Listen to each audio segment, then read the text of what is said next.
Okay, this is Trophy Gold, The Lives of the Sisters. The Lives of the Sisters is the name of the campaign. It's also the name of this sort of like secondary background, not even background, like kind of side story that takes place between the incursions that we've been doing for this campaign.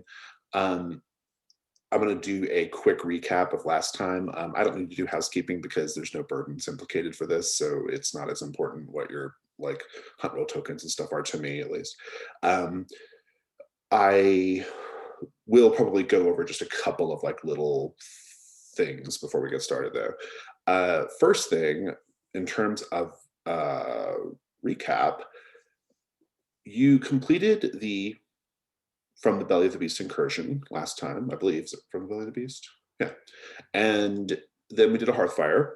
And then I kicked you off on a city-based mission in Umbre, where you are essentially attending a masquerade ball being held by the rival of your patron, Patience Davies.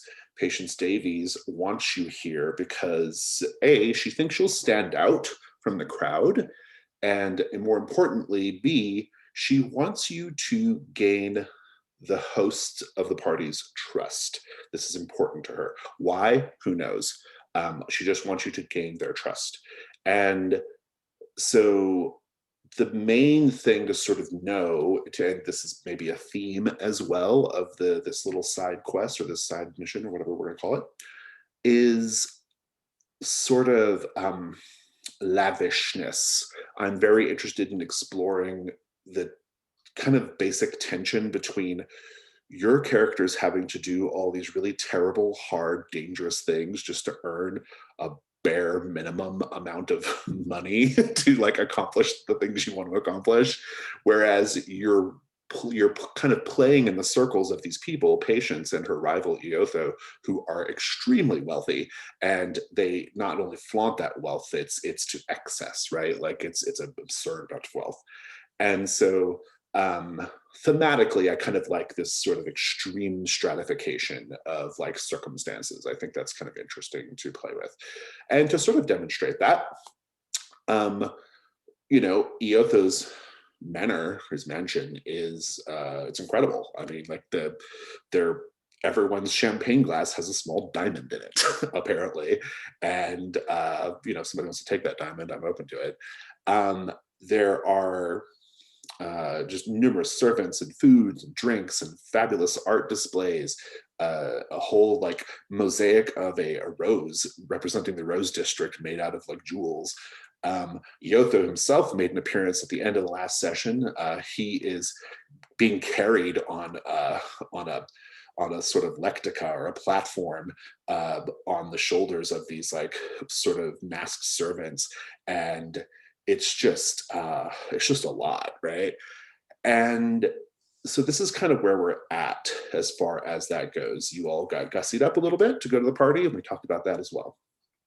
I do want to remind you that the set goal, this initial set goal, is to what was it? Oh yeah, to discover how to earn Iotho's trust, not to earn it, but to discover how to earn it. And then I do want to just cover a couple of mechanical things. I'll remind you that you do not have burdens for this. But you can still earn hunt roll tokens, and you can still spend them, and you can still get treasure. And that's great because it'll just go straight to your hoard or whatever other Hearthfire activities you want. There will be no need for having to meet the burdens. This second thing I want to point out to you, I just want to remind everyone about our safety tools, because I think this session is probably going to be a little bit more subject matter intense than maybe what we've done. And so just throwing that out there as well. So with all that said, I think I want to, I think I just want to pick up with like what you're all doing now. Iotho's arrived.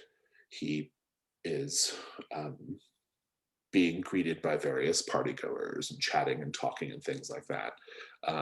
He's sort of like set down in this sort of central place in the ballroom, so you can kind of greet people and things like that, and gossip and whatnot, trade, talk about opportunities and things like that. He's a businessman first and foremost. And so I guess I just like to go around the table and find out what you're each doing, just to give you a better sense of the scene too. There's basically Iotho and his hangers-on. There are, I think there's a group of people like who are clearly like the sort of like gossiping circle who know everything that's kind of going on, right? They're kind of like chatting behind their masks, behind their fans. And there are towards the rear of the ballroom, there are stairs that go up into an upper floor where there's not really guests up there, but there's just more space to be up there to go explore if you wish, I suppose. And so with all that said, I think I want to just go around the table and find out what you're doing. It could be related to solving the sickle, or it could just be something more casual, just showing how you're trying to enjoy the party. We'll start with Osto. Osto's only real experience outside of Patience Davies of anyone of higher standing really is the Marquis, who he is befriended, kind of. So I think he was expecting a little more someone like that. And when Iotho came out, it was a bit of a shock for him. And I think he kind of just backed away and maybe goes and stands near Ethelinda as kind of like that's what we have to deal with. Ethelinda, what are you doing? I think I would be trying to spot mainstay staff, so that if we get in good with them, they might be able to spill some secrets. Oh, you're muted. Yeah, I like that. I'm going to give you a hunt roll for it in a minute, but let's just keep going around for a moment. Scum, what are you doing? Drinking a lot of champagne, trying to get as many diamonds as I can into my pockets.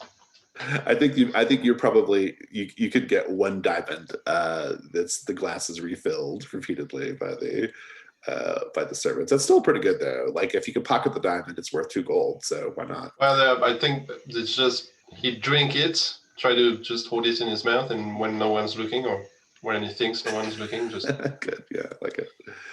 Nice. Corklick, what are you doing? All right. I'm going the sort of champagne flute in one hand and, masquerade mask in the other. And I'm picturing almost in the opulence of this, like caged dancers hanging from the ceilings that are like elves gyrating or something. Like hanging from, like aerial dancers? Like aerial dancers, yes, that are the exact opposite of Iotho's 7-foot wide mask. Yeah, actually, 9 feet. I'm making him even bigger. 9 feet. He's supernaturally large. Like it's not. Right. He's clearly like there's something supernatural about him, right? So. Yeah, and with that, I'm trying to, I don't know, sort of toss out a comment for others to hear to see who takes the bait. Sort of like almost grotesquely nimble. These dancers, they seem too spry. You are just chatting with some of the party goers. What are you trying? Are you trying to get some information out of them or something? Or? Trying to see if somebody in the room takes on this bait of the physical disparity between Iotho and. Okay, to maybe see what is Iotho's deal. Okay, I like that. We'll put a pin in that for now. Okay, let's go back over to Ethelinda and Osto. Ethelinda, I think what you described is a fairly good hunt roll. Go ahead and give me a hunt roll. Okie dokie. I'm not sure if I have anything that would help. I have words. Oh, you're muted. I keep being on mute, sorry. I like words as a sort of like how to describe how that is helping, I guess. Maybe I'm asking party goers if they've seen the help, and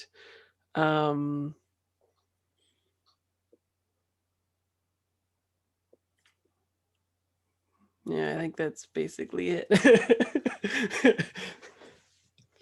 I don't feel it. You do hunt one. Yeah. I'm unconvinced. Hunt one.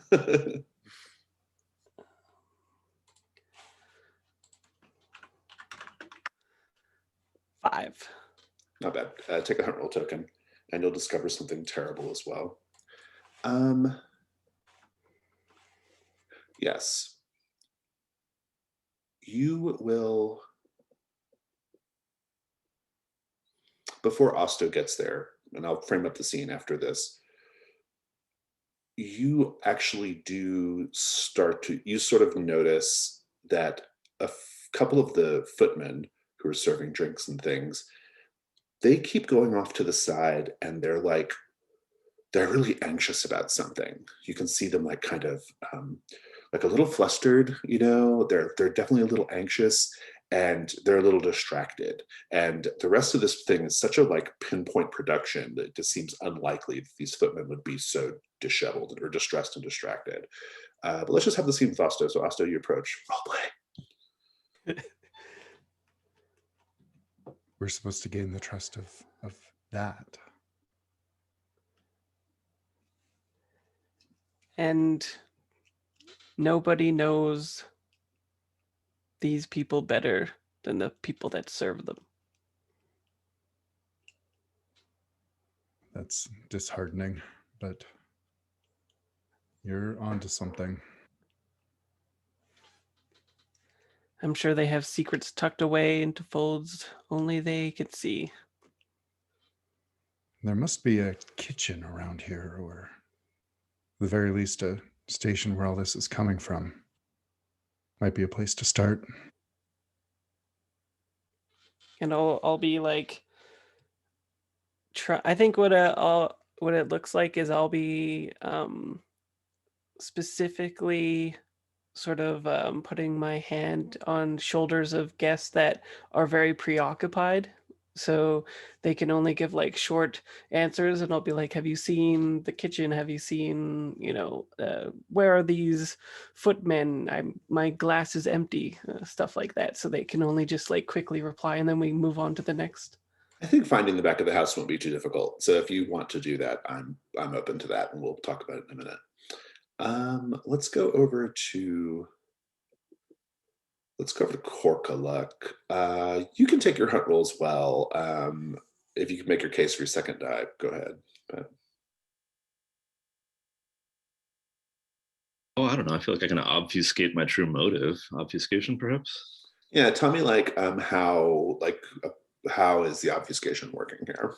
Yeah, what I'm trying to do is bait in somebody who's a regular attendee to Iotho's parties to reveal a little more than they should, perhaps, just by my idle musing about physical disparities that I'm seeing. Yeah, I like that. I also think there's probably like an aspect of the fact that you're a mannequin that probably plays into this, that might get people's attention. Like that's why patients want to bring you, right? Because you all sort of you're novelties, right, to this crowd. So I think that's important. So yeah, take 2 dice. Go for it. 5.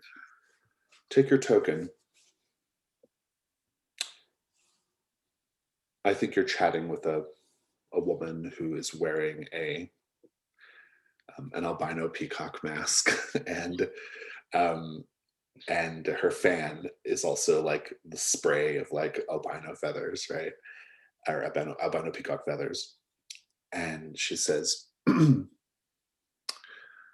"Oh, you are clever. I recognize when someone's throwing shade at the host." And she says, "But I assure you that, well, I knew Iotho well, even just a few years ago. We used to do quite a bit of business together, and he wasn't always in this condition. In fact, I would say he was spry. He was young. He certainly wasn't carried around by servants. It's amazing how fast his circumstances changed." Yeah, and I'm sure you know I'm new to Umbre. What do we know about the cause? What's the gossip? Do tell. Well, people say so many things in the Rose District, don't they? But, well, And then she sort of like gets a little like kind of looks left and looks right. You see her eyes shifting behind her mask. Mhm. I've heard that Mr. Bruno, yeah, indeed. I've heard Mr. Bruno is, let's just say he has alternative religious beliefs. Hmm.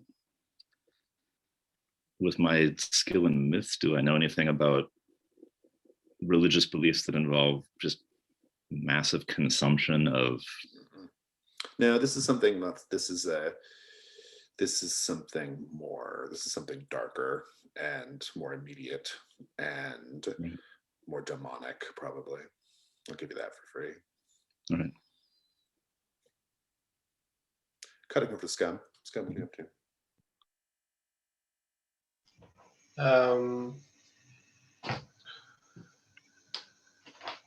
Scum is a bit lost. He's never been around so many people so wealthy. Is there maybe a way to find someone that he knows who could perhaps introduce him to other people? Patience is there. I mean, if you want to work that Yeah, angle. sure, I'll do that. What do you do?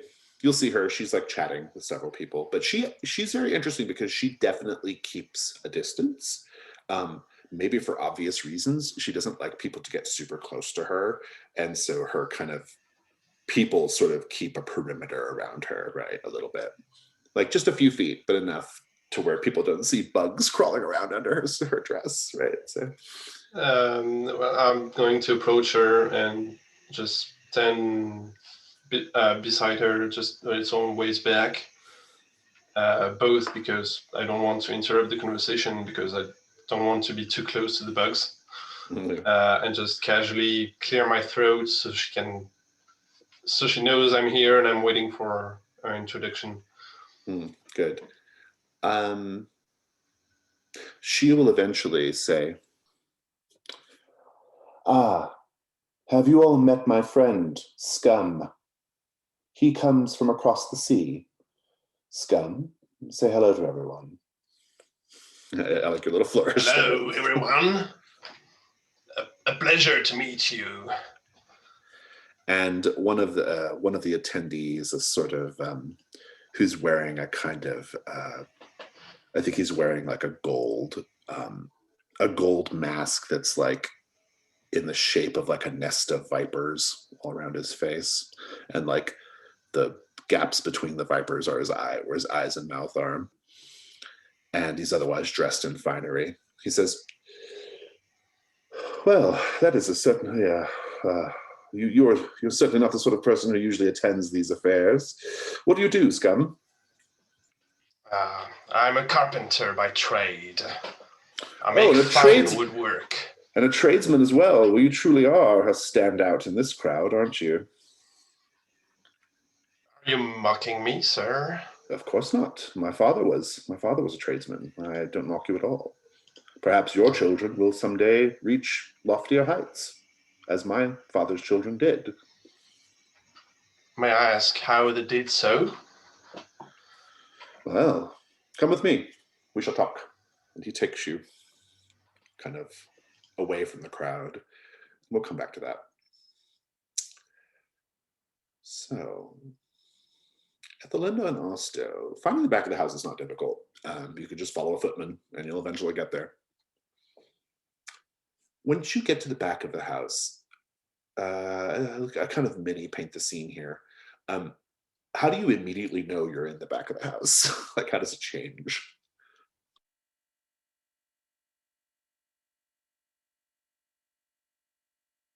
The lighting is much more functional and not nearly as flattering to the individuals. It's a harsher, colder light.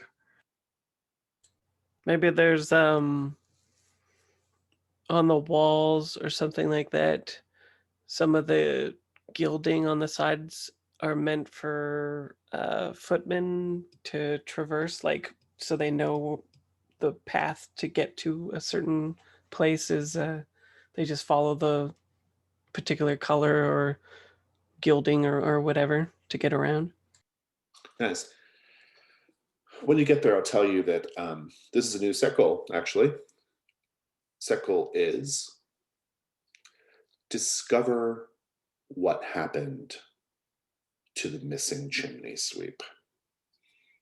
You will see a great number of people in quite a lot of distress. There's a huge number of people, but there's clearly a small group in the kitchens who are quite distressed, and yeah, there's something going on. The energy is just off, right?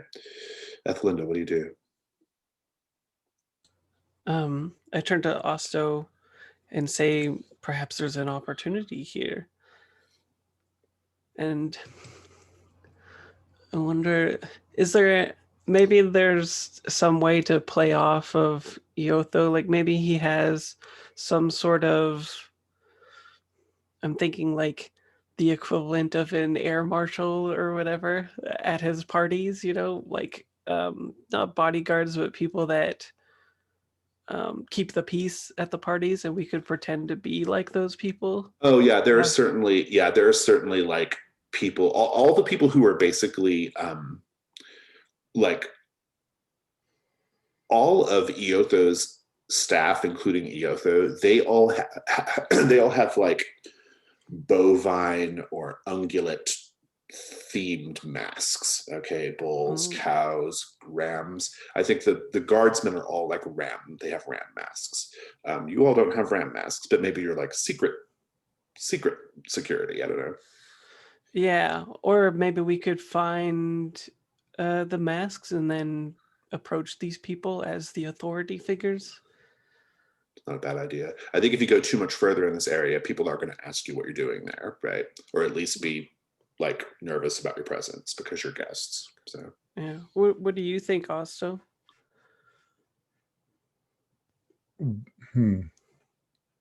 So everyone is wearing masks, even the attendants? The footmen are, and the guards are. The back of the house, the back of the house that never comes to the ballroom, like cooks and things, they're not. But I think Asta will take off his mask and try and appear a little less threatening, I guess, for the people back there. And I look very lavish, so I don't think that'll work for me. I'm like a starry night sky.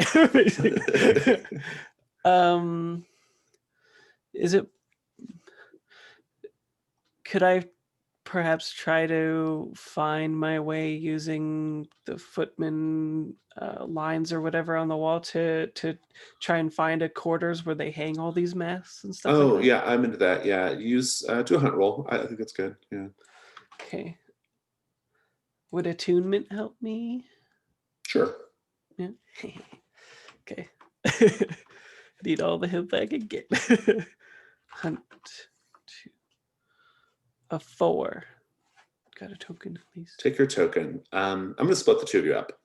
I think you're going off to do that. Osto, you've removed your mask. You're otherwise dressed fairly conservatively, right, as compared to the rest of the group. Certainly as compared to Corkalook and Ethelinda and Scum, based on what they described last time. So I think a footman will come up to you and he'll say, "Oh, excuse me, are you? Can I help you? Are you someone else's man?" yes, actually, yeah. I just needed to get some air. It's a little. This is Wait, probably not the best place. I can't lie. Oh yeah, you can't. I forgot about that. Okay. Oh, am I someone else's man? I needed some air. I needed to take a break. It's, you know how it gets out there. This is yes, yeah. It's certainly a very large room full of very fancy people. That's for sure. And fancy, I am not. No, you look all right. Oh, thank you. I yeah, try to do my best, but this whole thing, it's so much. Yes, it is. Certainly is. And he kind of says, my name is, I'm gonna name him, Tychos.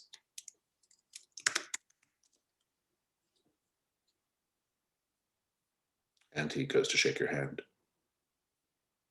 He'll shake hands and just say, is this how it always is, or is there a special occasion? Do you mean, the party? Yes. Oh, Master Iotho throws balls like this all the time. He does have a lot of money. We are certainly on the higher end of the spectrum in terms of what the household staff are paid in the Rose District, I'm happy to say. That sounds like you're a bit of the envy of your occupation. I don't know if envy is the right way to put it, but I do think that for all of his lavishness and all of his excess, Iotho is eminently reasonable and practical. You don't get to be in his position without being very, very clear-eyed about things. And he knows that keeping us happy makes things run smoothly. Although we've certainly had smoother nights. Oh, something amiss? And then he gets a little like, he kind of clams up a little bit at that point. He says, I have to go. Maybe we can chat later. I look forward to it. Okay. And he gives you a wink and walks off.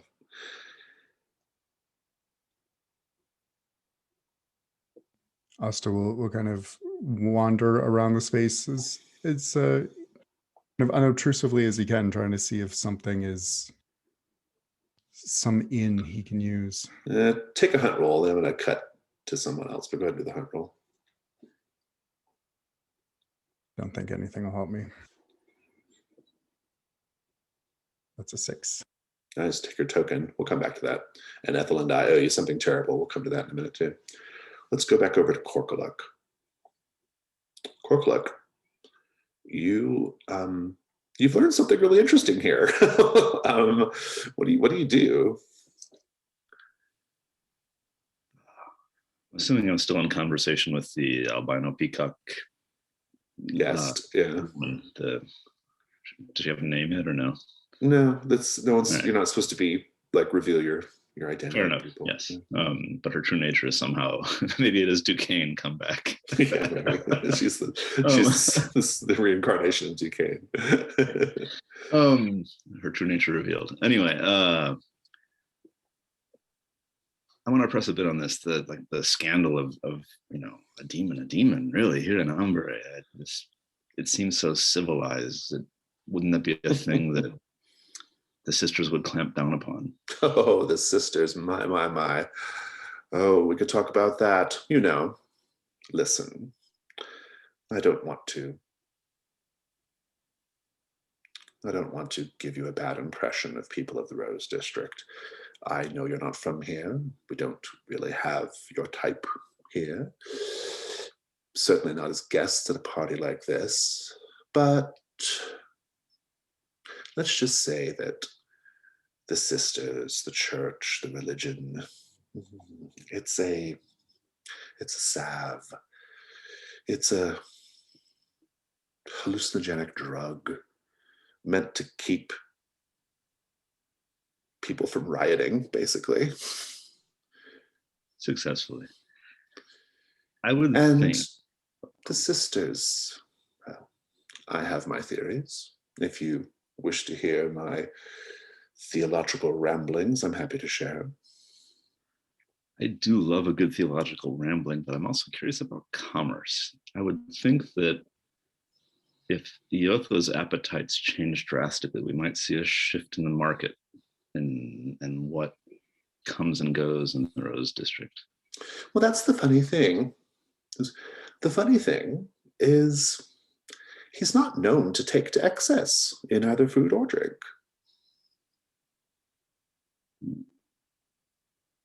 But if I was to go to the market in town here, what's out of stock right now? I have no idea. Going to the market is several rungs down in my household. I mean this on an investment level, on a very well. Were I to be cornering the market on a commodity that's in short. We only supply. care about one thing in the Rose District, and we can never get enough of it. The antiquities of Old Caldor. Oh, I do love a good artifact, and I, have a painting by Agino. You do not. I do indeed. You cannot be in earnest, my friend. No one has seen an Agino out in the wild for decades. How did you happen to come upon this painting? Oh, provenance is a thing for people of a different sort than us, certainly. Fair. A fair statement. Well, you are certainly more interesting even than I would have imagined, and I imagined quite a lot. Well, at some point we should gather and I should show it to you, perhaps. Oh, that would be really something. Iotho might like such a thing. How do you think he made all of his money? Not just Agino's, of course, but antiquities, artifacts, magical treasures. He is behind every major expedition that brings them back, and he always gets his cut.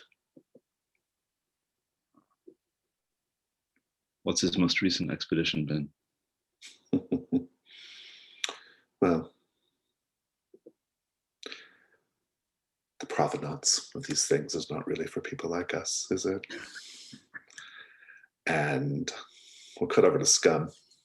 Scum, your companion in the snake mask says, the key really is not so much to, you can never make enough money just building things on your own. The key is to get people to build in your style, and then you collect a share of the profits, intellectual property. But what about my artistic inspirations? Won't I lose myself in the process? Well, I mean, one does have to make sacrifices. It's true. Me and my siblings don't have my father's eye for a well-turned piece of wood or a particularly nice-fitting set of joints, but we drink champagne every day when we're thirsty. What can I say? We don't really worry about such things. It's just a matter of what you want in this world. I must admit I'm curious, to say the least. Maybe there are some people you'd like to introduce me to.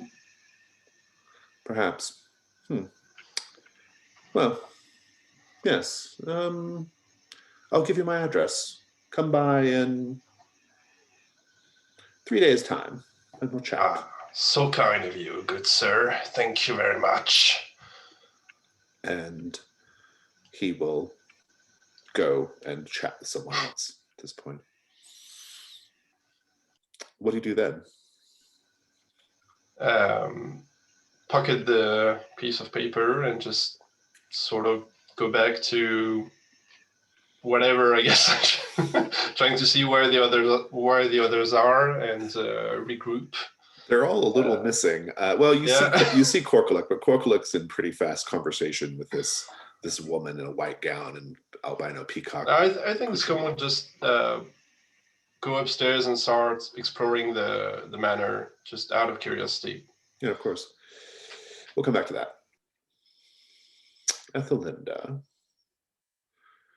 the terrible thing you encounter is in the back rooms. You're basically following what's like a little maze of like back corridors, and you come upon a quite distressed wailing behind one of the doors. It's a woman. She's just like, it's beyond distraught. I mean, it's like someone died close to her. What do you do? I moved to comfort her, and the door's closed. So. Oh, okay. I do a light knock on it, and I say, "Are you okay in there?"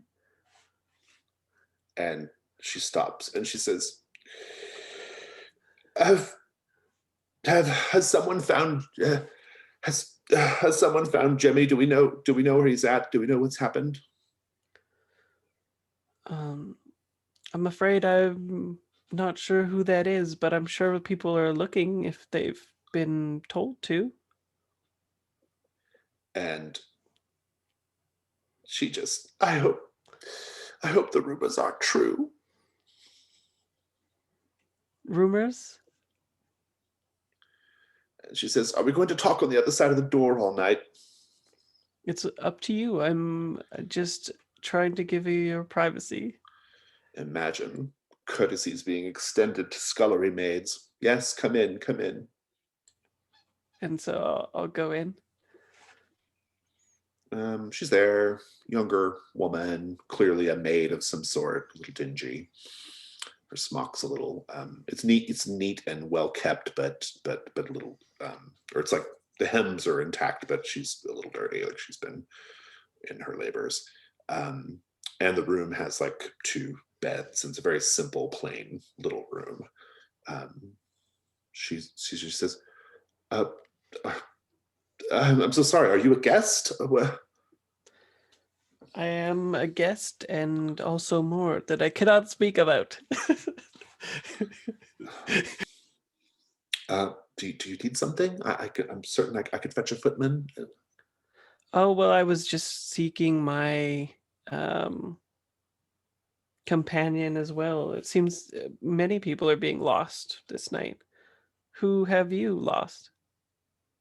She says, "Oh." And here I think I want a hunt roll. I like your approach, but whether you learn anything or not, I think it's going to depend on how this goes. Sure, sure. Well, maybe not. I mean, you might learn something regardless, but I just want the hunt roll. So Okay.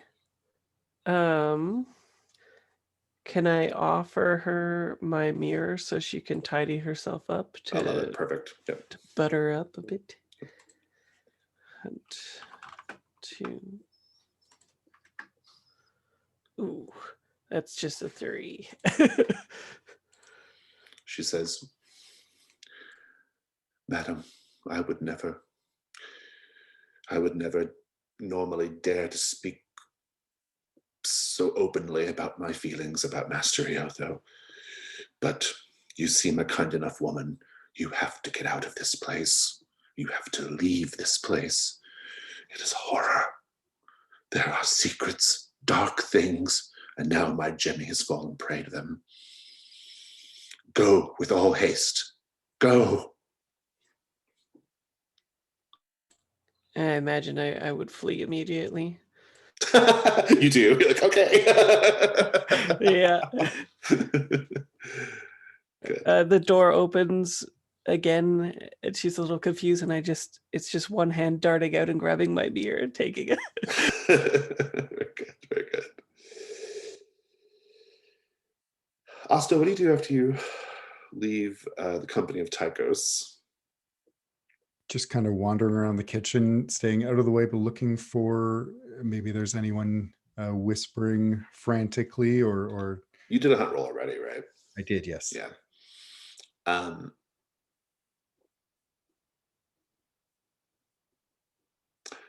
Everyone is clearly distraught about the disappearance of a chimney sweep named Jimmy.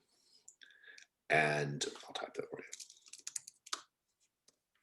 And the main thing that you hear is a rumor that Jimmy has ended up in the Forbidden Room.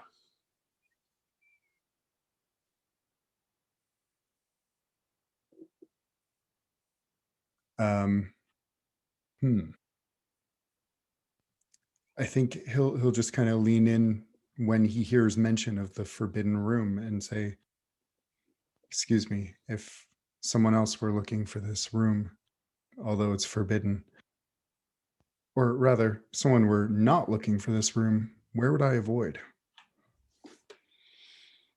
And this group of cooks and maids, they kind of like turn and they're like, to whom are we speaking? My name's Osto. Osto. Well, that's a common enough name, so I suppose you're probably a common enough person. And I'll warn you, well, the Forbidden Room, you can't miss it. It's the only room in this whole mansion that is always guarded. Always. Speaking of which, scum, you go upstairs and there are a number of doors that kind of go to different salons and things, but there is one pair of doors that has a pair of these ram mask guards standing next to it with pikes or glaives, like long pole arms. And no one seems to care if you peek your head into other rooms, but that clearly is a room you're not allowed to go into. What do you do?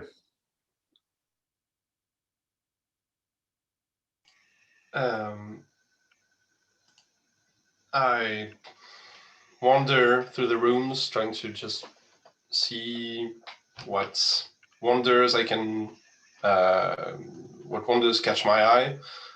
Perhaps even try to sneak one of them under my outfit. What interests you most? A library, a salon, or a trophy room? Definitely the library, I think. Okay. The library is grand. There are tall bookcases along all the walls, big comfy sofas in leather with velvet cushions, bearskin rugs. There's a fire lit. There is even someone there sitting on a chair, poring over a book. A young woman, clearly not dressed for the party. I'm going to ignore her completely, like I have every right to be here, and just start perusing through the rows and rows of books. I'm thinking if it's at all possible that Scum may find one of the travelogues from the excursions that the expeditions that Iotho has financed and supported. Yeah, take a hunt roll.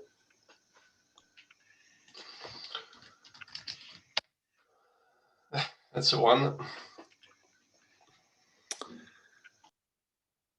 You lose any tokens you had, and you hear the close, the distinct sound of a book being closed. And this young woman, she says, "You're not going to find the important books here. The really, really good stuff is, well, Iotho has either sold it or he keeps it somewhere where people can't find it." I was just taking a look around. I wasn't intending to, well, Steal things? Yes, that's one way to put it. Do you really think Iotho Brugno would notice if you stole something from here? I assure you he would not. I don't know what Iotho would know or not know. I don't know the man that well, just by reputation. What a reputation it is. And she says, so what's your name?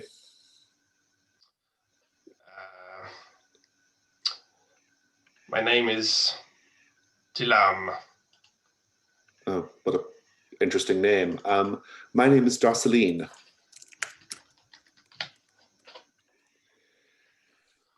And I'm sorry, can you repeat that? Darceline. Darceline? Darceline. Ah, yes. It's a pleasure to meet you, Darceline. Darceline. Yes, Darceline. A pleasure to meet you. So what brings you here? You don't take this the wrong way, but you don't really look like the sort of guest that Iotho normally has here. Well, that's precisely the reason of my being here, not being the type of guest. I was, well, to be frank, I was a little bored by the party downstairs, and I thought, why not come up here and visit? Well, that is certainly interesting. You don't As seem to- very. You don't seem like a guest yourself. Oh, I am a guest. I am well, let's just say an unfortunately long-term guest. I've been here for about a week now, but I probably shouldn't say any more than that. Are you sure? Because you've just gotten me quite curious. Oh, have I? Yes, I can tell that you have a very keen, curious mind. Yes, well, if you must know, my mentor, my academic mentor, he is doing some work for Mr. Brugno, and he has not turned back up. And I am waiting for him to turn back up. Well, I inquire as to the nature of your academic mentor's studies. Oh, well, the things that certainly interest Mr. Brugno: ancient things, dead things, antiquities, artifacts, that sort of thing. His particular specialty is in, how shall we say,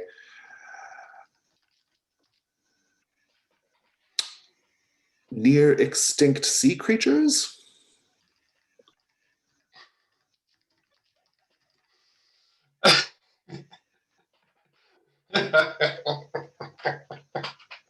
I'm sorry.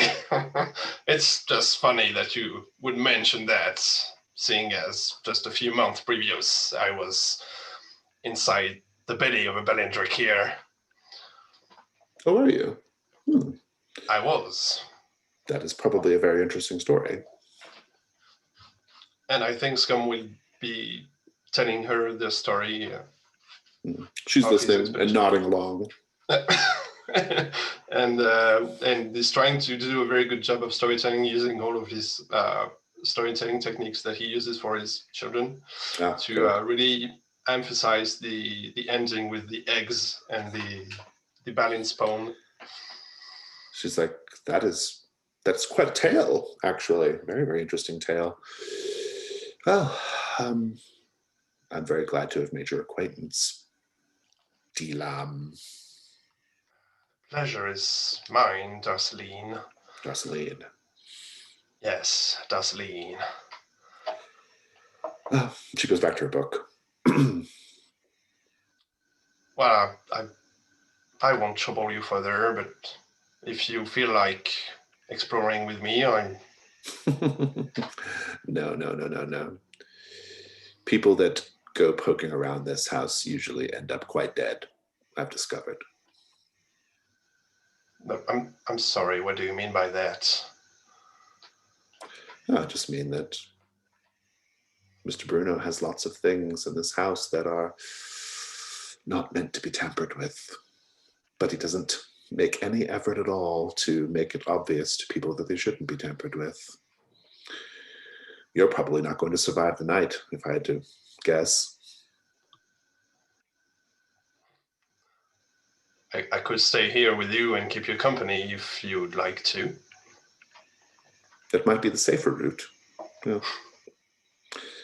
And she goes and says, well, let me get back to my entirely predictable and quite boring and frankly, poorly researched academic text that I pulled off the shelf here. And she goes back to it. And so, let's take a quick break, 5 minutes, come back.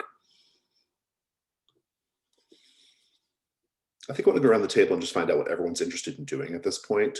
Do you wish to meet back up? Are there any like lingering things that we have to, scenes that we have to do, just that kind of thing? Osto. Osto's interested in that forbidden room, but I think he doesn't want to go in alone, so he's going to look for someone, at least one other person to tell about it. Yeah, you'll probably run into Ethelinda fairly easily at some point. Ethelinda, what will you be doing? What do you want to do? Yeah, my idea is that I flee back to Osto and tell him what I've learned, and then probably go, seeking some danger as one does. Yeah. Scum, you've certainly acquired some like good financial contacts. I don't know how much closer you are to the mystery, although you did. I think you've learned a fair amount in the library too. Yeah, you have a big part of it, but we'll see what you do with it. So, what do you want to do? At the risk of coming to a standstill somewhat, I think Scum would be just interested in staying with Darceline because you made quite an impression on him. Yeah, okay, sure. I can keep that going. What about you, Corklook?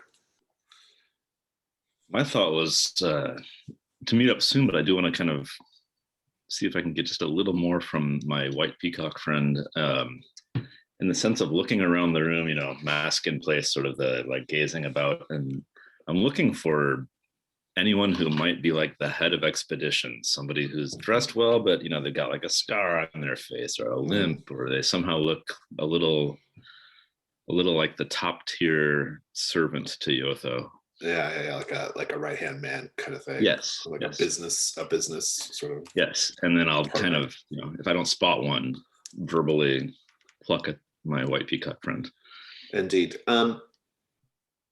We can keep that scene going. I want to frame it up with Ethelinda and Asta, though. We'll just put you all together, kind of put you both together, having met in a hallway, essentially, at a juncture. Asta will report what he picked up about the missing chimney sweep and the forbidden room, guarded room. And I'll tell you about the people going missing. I'm sure we put together that that's the same person. And yeah, so you don't know where this room is, but I think we should seek it together. If people are being picked off one by one, even the help, then maybe us being in pairs will prevent it from being easy targets or something. Just look for the room that's guarded, said the chef. So, upstairs? I suppose so. Although, if he's a chimney sweep, maybe he, got missing doing that thing. So find the chimney. Yeah. There are probably lots of them, for one thing. Yeah. That's point one. I do think if you all make your way back to the ballroom area, Patience will find you, and she'll say, "Your goblin friend. I saw him head upstairs, and he's been gone for some time. I wonder if he got into some sort of trouble." And I'll shake my wine glass so the diamond hits the glass so I'm calling for more, and I say, this night is just, I need to cut my nerves. And she just says, "Well, have you made any progress on earning Iotho's trust?" We've discovered something amiss in the manor that, if not his trust, perhaps his compliance we could earn. Good. I've heard stories of dark things that take place behind these walls. Evidence of such dark things would be very useful. Dark things are, unfortunately, a bit of our specialty. She goes off. Let's go find Scum. Can I ask a quick set goal question here? Mm-hmm. I think for a brief moment there, we were kind of running two sets, the masquerade ball and the back of the household. Yeah. There's actually there are two set goals in play right now. So discover how to earn Iotho's trust. Right. Discover what happened to the missing chimney sweep. Right. All right. I wanted to make sure that the discovery of Iotho's trust wasn't like an overarching scenario. Oh no, they're you can do both separately or together. It doesn't matter. Yeah.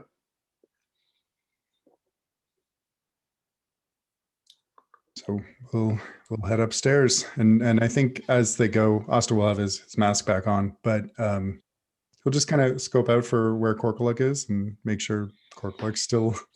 You can eyeball Still Korkuluk, lost. no problem. Speaking of Korkuluk, let's just keep that scene going. So I don't think you could take a hunt roll to see if you see this guy. I'll give you that right now.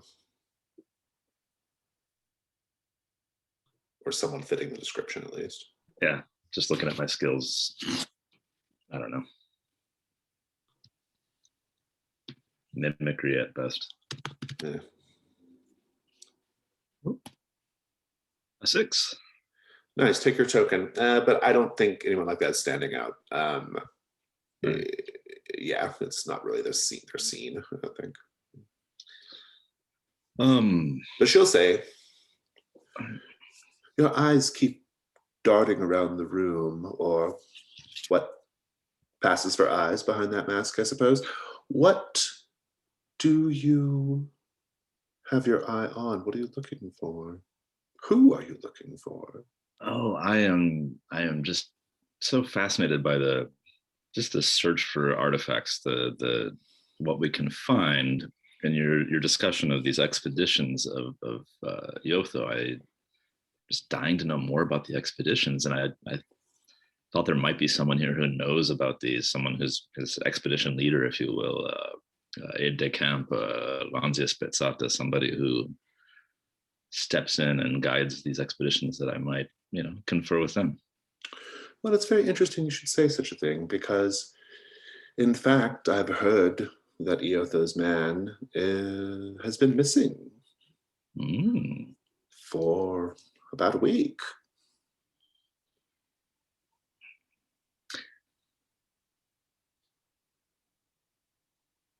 It seems so strange that your aide de camp goes missing and there's not an immediate resolution. Well, have you ever lost a servant? Rumor has it that he was leading another of Iotho's expeditions, but the funny thing is no one saw them leave the city.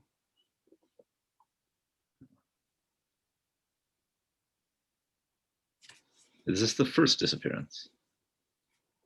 Well, one of Iotho's? I don't know. I couldn't say. I mean, certainly Iotho has hired people who have gone missing or not able to complete a particular mission or task. It's just the nature of the thing, I suppose. No, when we were in business together, we certainly hired our fair share of adventuresome types, and they don't always come back up from the dark places they get sent down to. Exactly. Tell me no more. A good help is hard to find, and sometimes they just falter. It is certainly unusual that he would send his top man on such an expedition, though. All right. Well, I look forward to having an opportunity in the future to show you Agina's painting, and my little champagne glass here is empty. I'll be back, and I'm going to try and somehow pocket that diamond as I scuttle away. If you pocket your diamond, it's worth 2 gold. So, the scum, Darceline says, I've been thinking a lot about your story. It's very interesting to me. So you say that the Balindrak here was gravid with eggs and its spawn escaped into the ocean? Precisely, yes. One of the crewmates that came along the expedition with us was rather interested in this fact as well. Yeah. Something about prophecy and the end of the world, just lunatic. I've heard those things too. There are cults of people who believe that the Balindrak here went to war in the ancient days with titans that used to roam the earth, and then all of them were destroyed by the god kings of old Kaldur. But these are myths. Stories, exactly. Although these things were certainly real. I mean, certainly there were Balindrak here, and certainly there was a place called Old Kaldur, and certainly there were titans who roam the earth. They say there is even one now that is a mountain range. You can walk inside his body. You seem to learn an awful lot about the lore of the world.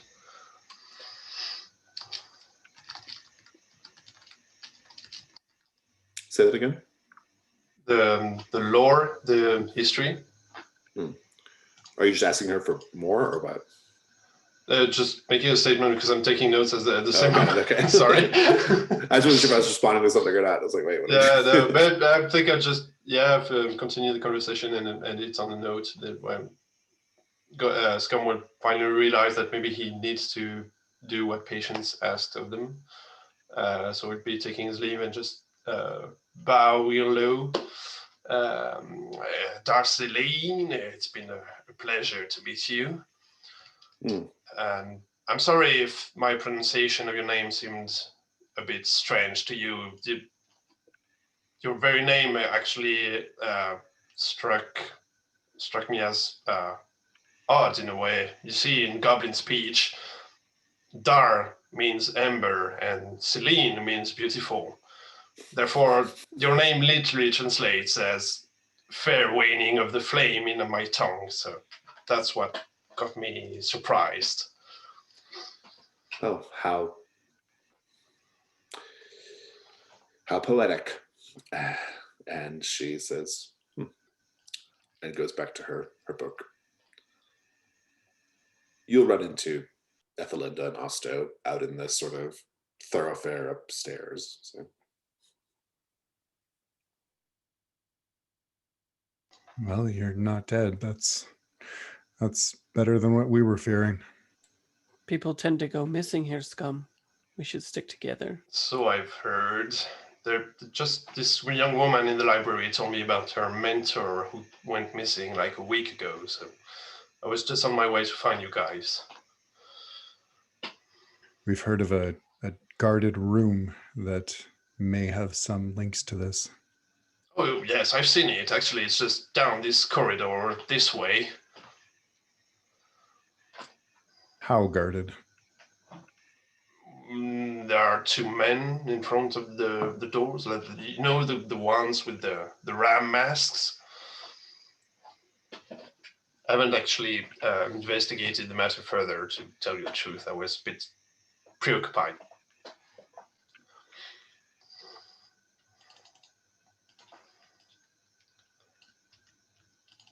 Have your investigations yielded any results? Not yet, but I'm wondering if we can get those guards occupied. Maybe occupied enough for someone small and quick to get past them. There's also the matter of a missing chimney sweep boy. So keep your eye out. All right, I will. But what did you have in mind as for the diversion? Did you have an idea?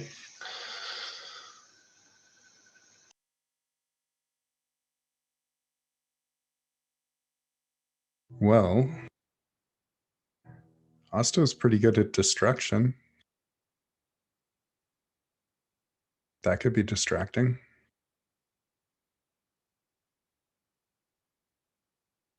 Sure. I can try to help, maybe.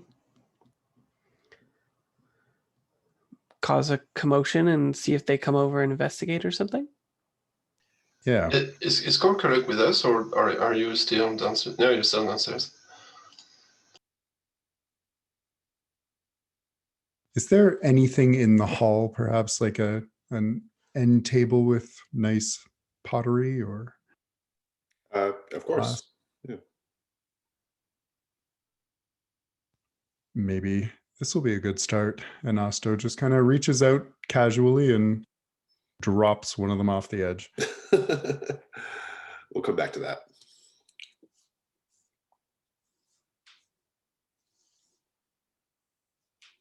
A footman comes and finds you, Korkaluk, and says, excuse me, sir, but Master Iotho wishes to have a word with you. Oh, with me. With you, yes.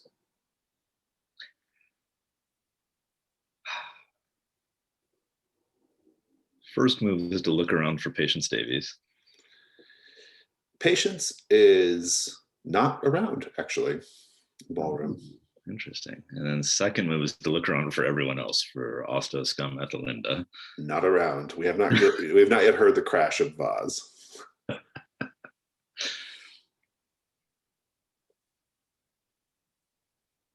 He's out there in the open. He's not going to like do anything to you. Okay, so that was kind of my question. Like, is Iotho behind closed doors at this point? No. He's right there in the middle. He's like he's the center stage in the ballroom. Like, all right, if he's center stage, I will gladly saunter over. But I've been in my head thinking, like, I don't know a lot about human physiology, but the only way I know to get 9 feet wide is to ingest other humans, and I don't know if mannequins are tasty. Indeed. You see him there.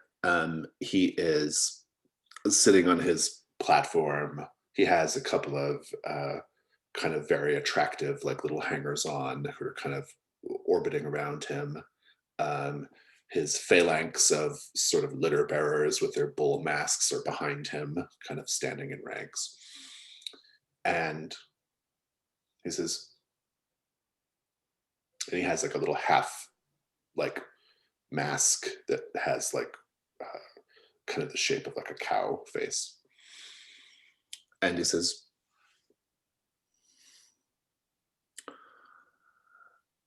a little bird told me that you might have something that I would be very, very interested in your possession.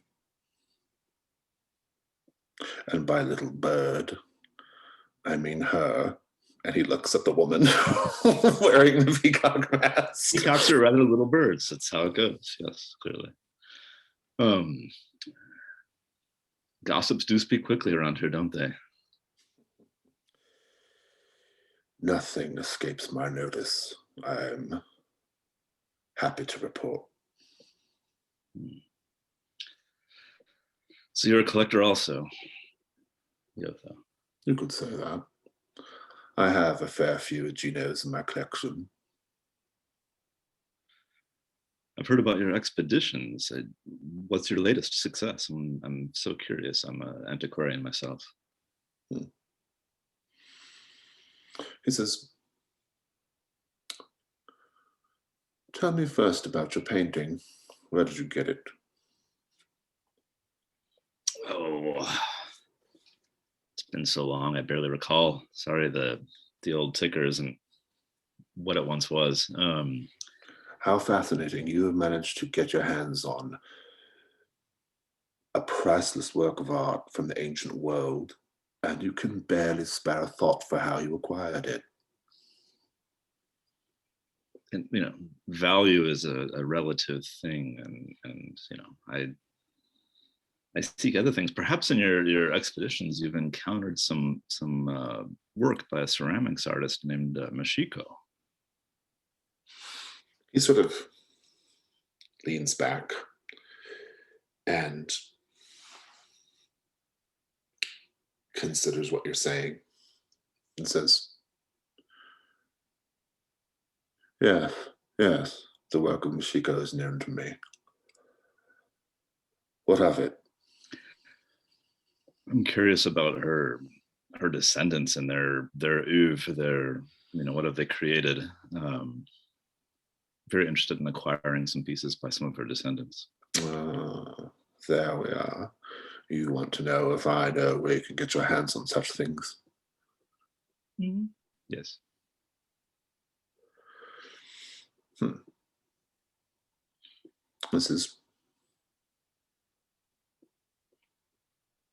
I might be able to help you. If you can arrange for a viewing of your Geno. Oh, what's that vulgar saying? One hand washes the other, as though we would wash our own hands, please.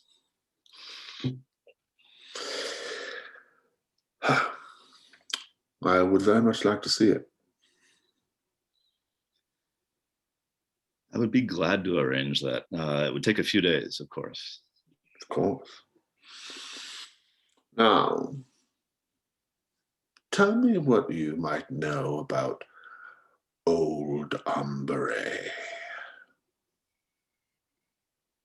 Old Ombre. Yeah, you do know, of course, that the city of Ombre is built atop an older city of Ombre, and that city of Ombre is built atop an even older city of Ombre, and that city is built atop an even older one. It's an easy way for construction. You have a base, build upon it. Precisely. So, what do you know of it? I've heard rumors that there is power laying there, power beneath our very feet, if only one knows how to access it. Yes. Yes. And I think we'll leave that there. So the plan is to smash the vase to get the guards' attention. Yeah, we're kind of around a corner, so they'd have to Right. leave. To go around to see, and that way scum can slip in, right? I like this. It's a classic plan. So risk roll. What could go wrong, gang? It doesn't draw the attention. They're too dedicated. Well, that's true. That's It certainly the bounces case. harmlessly. It does not break. It just goes, and it's there. It's pretty good. I think that, yeah, maybe only one of them comes to investigate, leaving one at the door. Maybe that might be a good complication on it, I think. But yeah. Oh, actually, I have an idea, but I think it'd be best as a devil's bargain. We can hold it. It's fine. There would be a witness, a hidden witness. Yeah, that's good.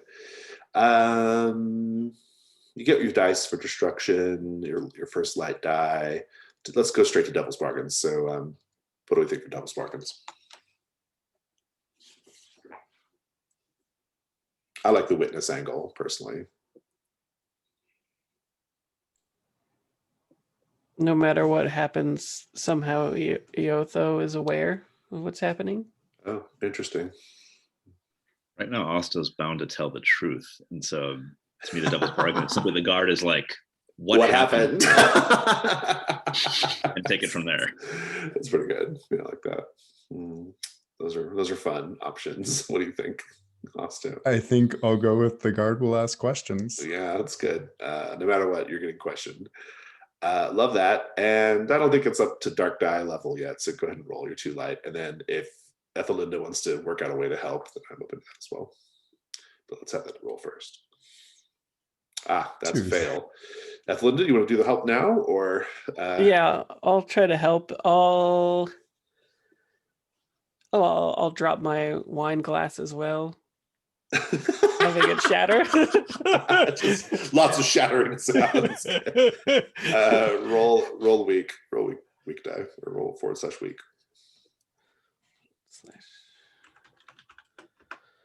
5. It's a 5. If you take that 5, you're looking at the complication is only one guard comes. The other, there's another guard at the door. If you want to add dark die, by all means.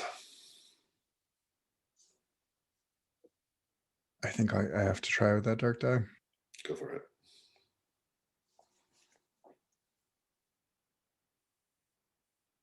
Another 5. Another 5. You can keep going.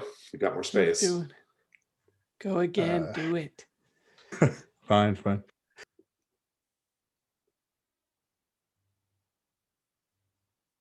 That's worse. Same again. result. Do it again. You can't. No, you have to stop because the dark side. No. You didn't take any ruin though, Ethelinda, so that's good. There's a shatter. Scum, I assume, you're just kind of hiding in the shadows somewhere. One of the guards will say, "What was that? You better go check it out." And they go around the corner to check it out. And they see the smashed vase, less concerned about the smashed champagne glass. and he says, he just looks at you both and says, "What happened?" If I Ethelinda struck it. answers, Ethelinda can lie. But if Osto answers, you can't lie. Something fell and it startled me, and I'm afraid I dropped my champagne glass as well. I'm so sorry. It must have been very expensive crystal. This is what are you both doing up here? What? Exploring. I didn't know we were not allowed up here. I think you probably better go back downstairs. We'll get somebody to come clean this up. So we aren't allowed up here? I don't make the rules, but I'm going to say that in this moment, it's probably best for you to go downstairs. I'm afraid I'm quite shaken. Can you walk with me down the stairs, holding me steady? You are very aged, so yes, I suppose I can. And he goes and takes I your grip arm. his arm very tightly. He says, "What about you? Do you need help downstairs as well?" No.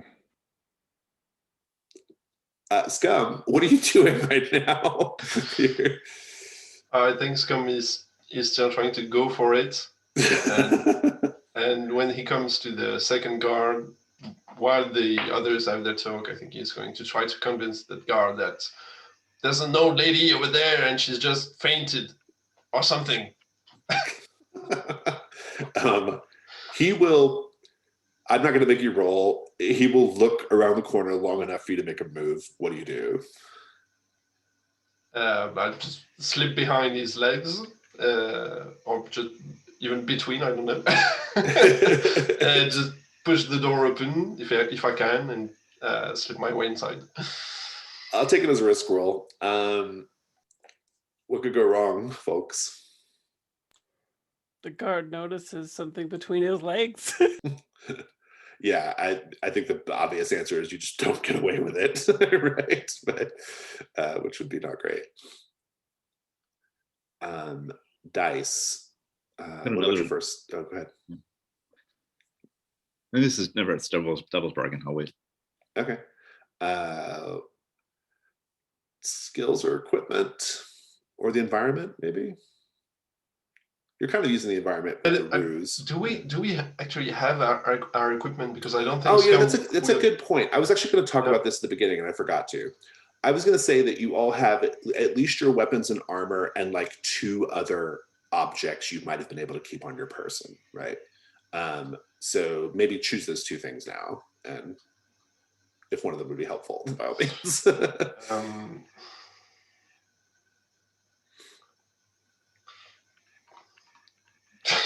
I don't know. Does invention as a skill counts as just thinking of an idea on the spot and just going for it?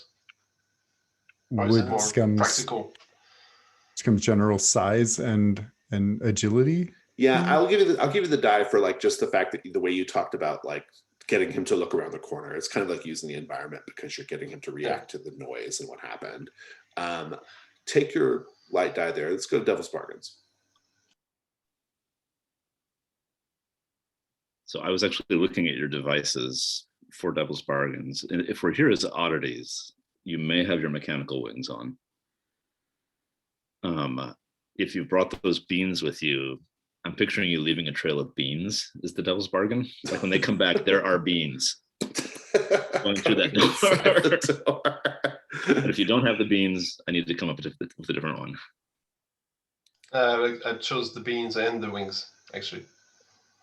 Right, that's my Devil's Bargain, and there's a trail of beans left behind you.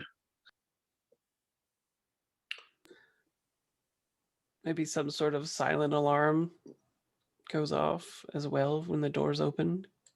My Devil's Bargain is no matter what, someone in the room notices you. I was going to say, yeah, Iotho senses the door opening. But that's silent alarmish, so I think it's 2. A it's variety of because options here, Scum. None of them great. I like the silent alarm. I'd like to delay the confrontation a little bit, so I go with the silent alarm. Very good. You have 2 light dice. I think dark die is probably on the table here too.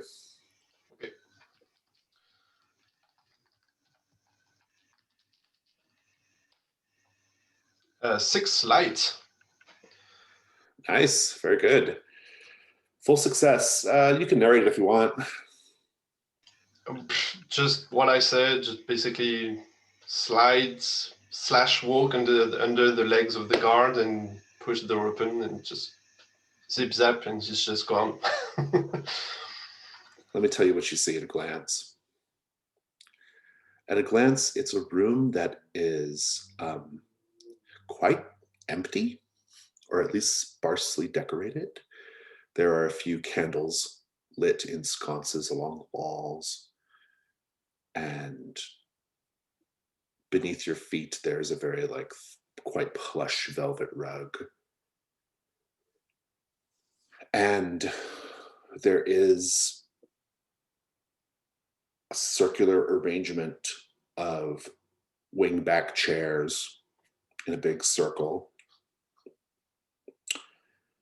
And in the center of the circle, there is a large glass cube about the size of a, it's big enough for a person to fit in, and a little bit bigger even.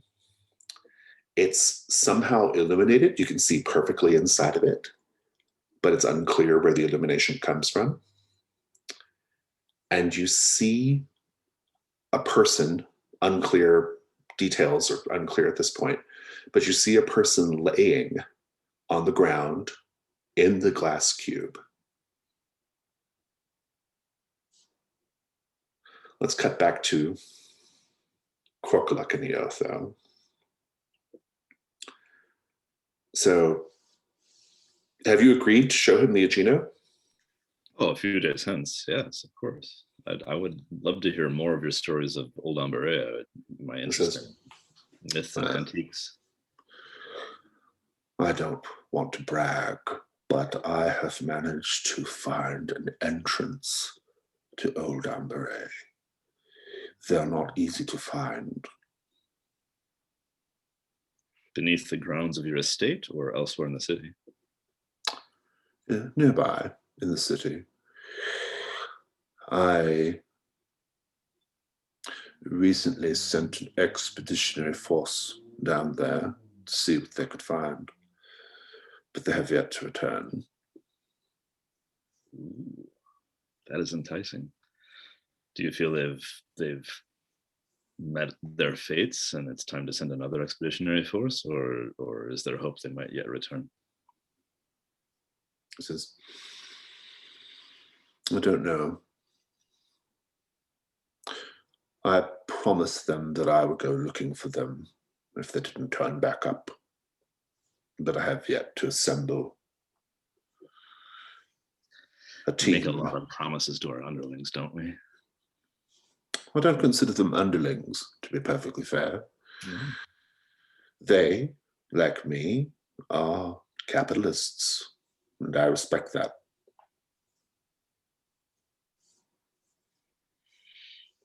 Understandable. Yeah, you pay for a service. Well, I would be very happy if someone talented enough to get their hands on an Agino could go after them, find out what happened.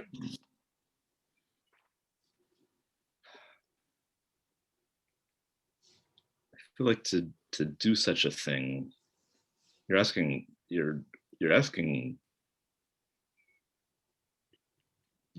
for my trust, frankly. Yes, I suppose I am. Set goal accomplished.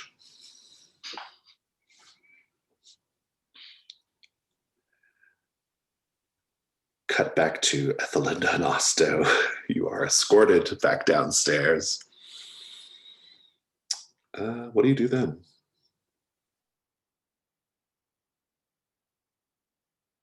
I think we could seek out Korkaluk,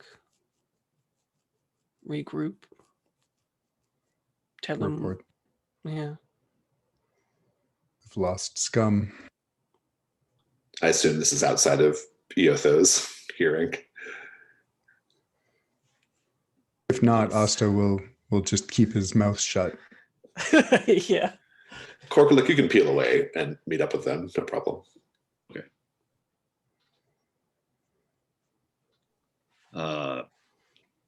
Colleagues, there's an opportunity here perhaps to do some exploration for Iotho into Old Ambere, the city beneath the city. A little dangerous, maybe.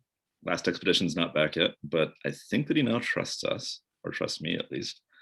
So it sort of seems like a moment to check in with Patience Davies and see what our next step is. What, you know, if she's our patron, what do we do for her at this moment? I say small problem. Scum is on his own upstairs. People are going missing in this place and tend to die. More than one person. I only heard about the head of expeditions. Yes. Jemmy is missing, the chimney sweep boy, and now Scum is on his own as well. And he's about the size of a boy as well, so this thing might take him right away. He's in a guarded room. But Iotho's not there because I'm halfway convinced that Iotho is just consuming all of you flesh beings. That explains some things. You think Jimmy is inside Iotho? How else do these... You're human. How do you get to be 9 feet wide? Like, you need more than one human stacked sideways inside of you, like cordwood or something. Like, it's the only way, right? You saw me put Aditha's legs back on. I have some understanding of human anatomy. Well, That is not a natural size for a human.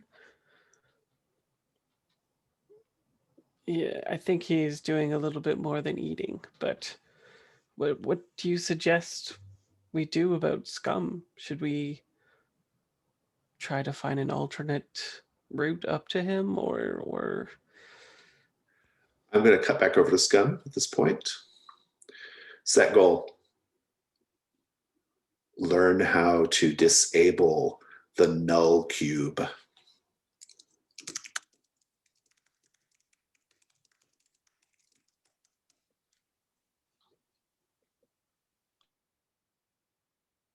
Scum, what do you do? Scum is going to very cautiously circle the room, trying to stay in the shadows as much as possible to, just make out what's going on here, because it's very strange, and just he's trying to get the layout of the place before he does anything. And if he doesn't spot any like traps or anything, he just goes to the cube like slowly and perhaps just hello. Let's start with circling the room. Do a hunt roll.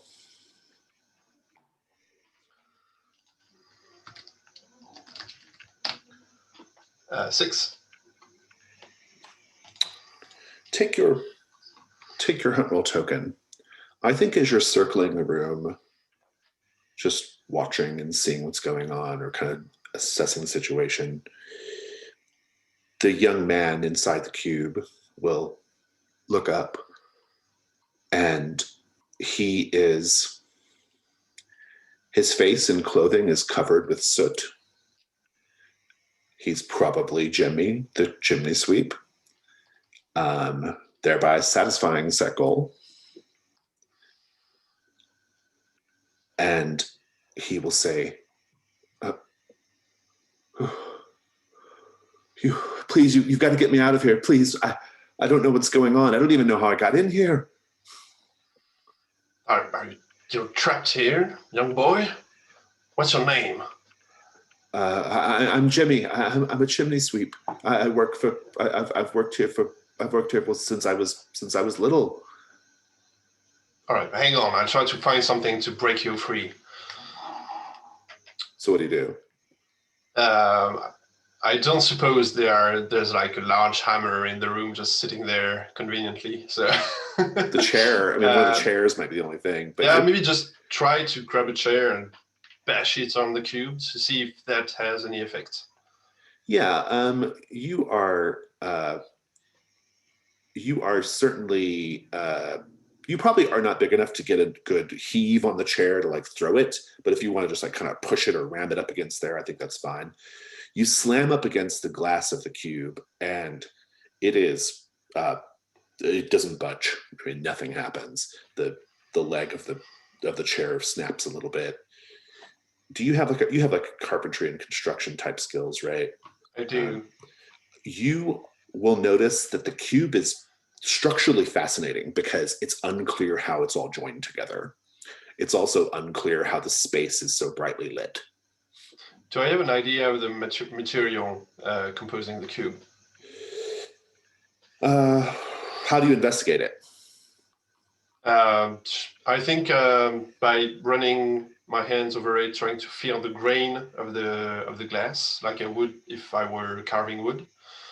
The moment you touch the glass, there is the whole contraption begins to vibrate. There is like just this very like high-pitched keening, this very like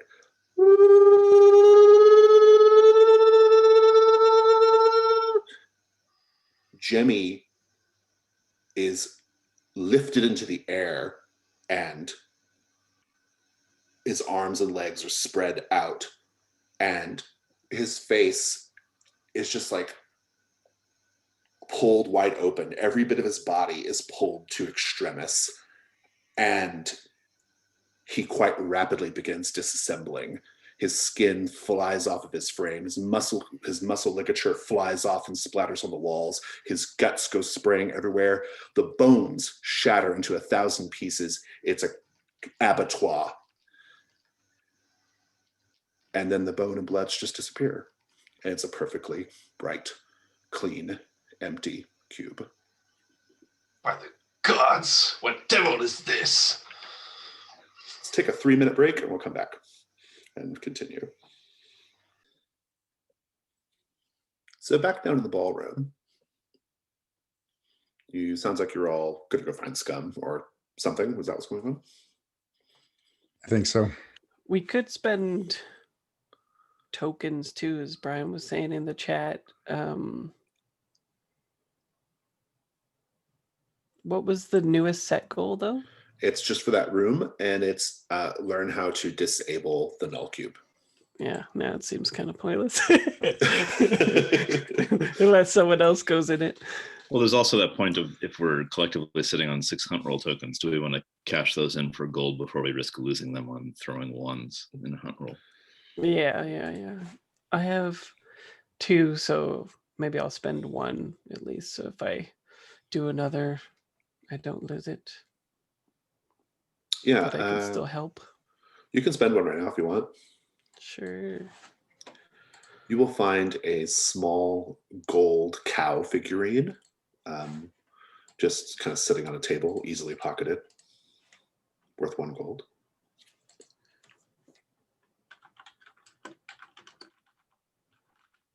Burn one of mine also as I'm heading up the stairs, turning it into gold. Indeed.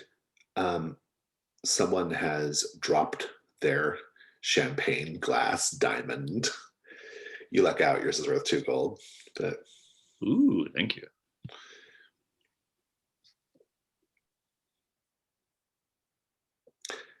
You're heading upstairs. The guards seem a little nervous about something. When you see them, they are not really at their post. They're there, but not like right, not like, formally standing there. And they're like nervously chatting about something quietly, very like hurried whispers. Osto, what do you do?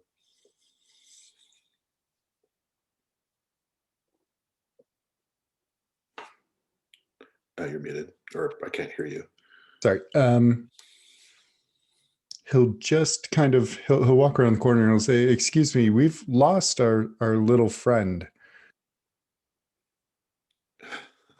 I think I know where he went. Oh, And they're like, yeah, like at the door. so we can go in and collect him then. I, look, no one's supposed to be in there, and no one's supposed to be in there. And Someone did get in there though, and if anyone found out about that, you could lose your jobs, right? be quick about it. Go quick. That was much easier than I expected. We'll just open the door and hold it open, walk through. Right as you walk in, and Scum, you're aware of this as well, you hear a loud popping, like an electrical pop, like a pop, pop. And there's a woman in the cube. And she looks really confused. She's wearing sort of like a black corset, little too much rouge, and a gown that is quite frayed at the hems. She's probably a woman of the night. And she's like, well, where am I? What's going on? Who are you? Osto, whatever you do, don't touch the cube. That was well-timed advice because Osto was just about to put his palm on it. She says, get me out of here, get me out of here. And she begins like pounding on the glass. She's like, who are you? What is this place? I have to ask quizzically, are you from Old Umbre? She's like, what? I don't, who are you people? I was just, and she seems really confused. So she doesn't know how she got here. Should we spend tokens, guys? What do you think?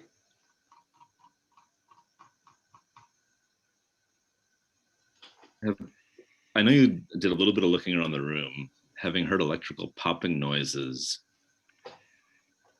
Is there more we can see about the source of the noises, connections to this cube? Is the cube on a dais? Is it floating in the air? It's, you can take a hunt roll, by all means. All right. Artifact skill? Sure. All right. 6.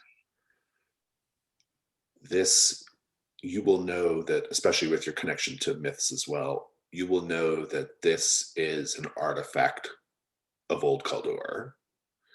The Old Kalduri were known to be quite advanced with magic and science, but also quite debauched and corrupt. And this device, especially if Scum explains to you what it does, this device is to the level of arcane power and sort of vile madness that they were known for. Do I know anything about what happens to a body dissembled within? I don't think so. And I think she might, if Scum, I assume you do say like what will happen if you touch the glass, right? And she will overhear that and she'll say, what do you mean I'm going to be disassembled? What does that even mean? The guards are like, put you back together. I can put you back together. Don't worry. The guards are like, how much longer are you going to be? Get out of there. How do we get people out of it? How do we open it? We're not supposed to know anything about that. Just get out of there. No one's supposed to be in here.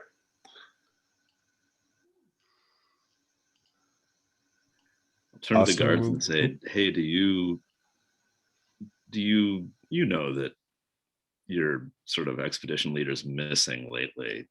Where do you think he ended up? We don't know anything about that. We're just house guards. When is your turn next?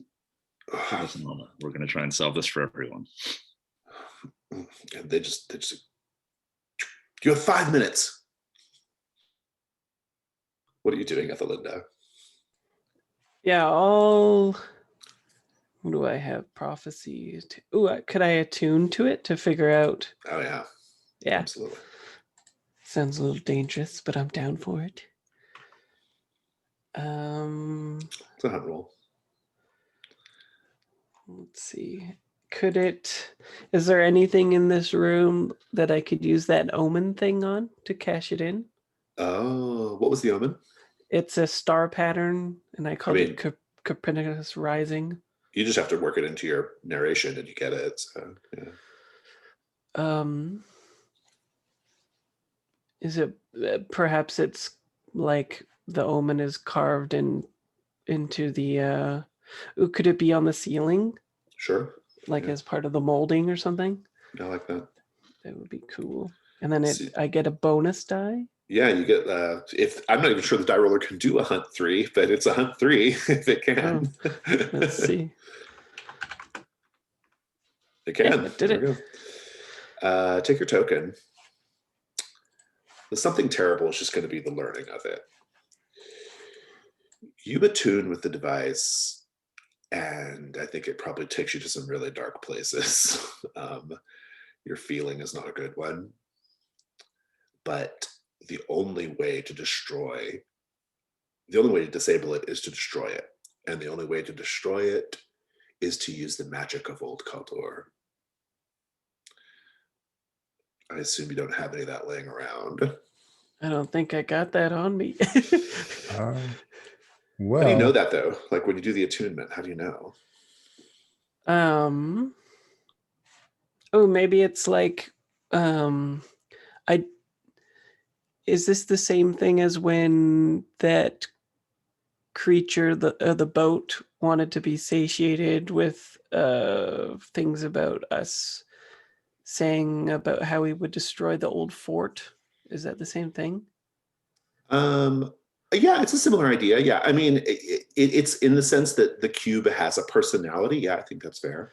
So maybe it's like a series of images that it like plants in my head. And maybe it shows like the old Kaldori priests creating it or whatever. Mm-hmm. Yeah. Interesting. Nice. Osto, it sounds like you're about to have an idea here. If Ethelinda relays that, he has a bit of... I'm speaking it aloud as it's happening. 2 minutes! 2 minutes! Osto has some old Kaldor running through his blood. Just open up a vein, no big deal. So you're suggesting putting your blood on the hammer and smashing the cube? It'll take fewer than 2 minutes. It would be very fast. That's true. I do like it. Interesting. I think you've solved the set goal in terms of finding out how to destroy it. You just have to use Old Kaldori magic. I think it just comes down to a risk roll whether this works or not, basically. Or we could spend tokens, possibly. No, you've solved it. No? You have to use Old Kaldori magic to destroy it. Yeah. So no need to spend tokens there. But what do you think, Osto? Are you going to do this? I mean, he's got 1 minute. You have 1 minute. Blood tainted by Old Kaldor. Yeah, he's got this. Yeah, it makes total sense to Osto. So the plan is to put your Old Kaldori tainted blood onto the hammer and then just smash it. Yep. Stakes are obvious as far as success goes. What about failure?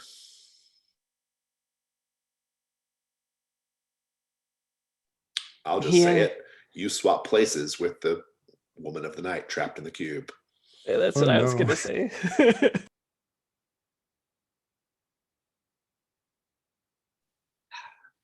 Mine was much more low stakes. It was more like blood fragments are left behind as a trail. It's nothing nearly that magnitude. Any thoughts, Arthur? Maybe the magic, the combined magic of the cube and Osto's blood just mix, and I don't know, there's a big bang or something. A bear forms within. Osto outside, bear inside the glass. Oh, that would be wild too. Yeah, I like all that. Okay, so stakes are pretty clear. They're high, basically. Dice. Destruction, I suppose. Devil's Bargains. Here's where it's going to get interesting. I just had an idea, actually. Maybe Osto's bear half gets trapped in the cube. I like that a lot. That's really good, actually. I'm gonna second that. Yeah. So basically, no longer beast bitten, right? Yeah, that's what I don't know. I imagine Drew would have his own spin on it, but that was my idea. See how that goes. Any other offers or Is it for Devil's Bargain? for Devil's Bargain? Yeah. The whatever was alerted shows up from the Right, because silent alarm. there was an alarm that's triggered in some way. Yeah. Yeah, and mine is only partial knowledge. Like, where is this energy going? As this cube is devouring things, wherever that is, the recipient is some. I'm assuming it's the 9-foot wide individual downstairs, but I don't know. Yeah. Okay, so you got some interesting bargains there. What do you think, Drew? I think I'll take that. The bear is on the inside. That's good. Yeah, I like that.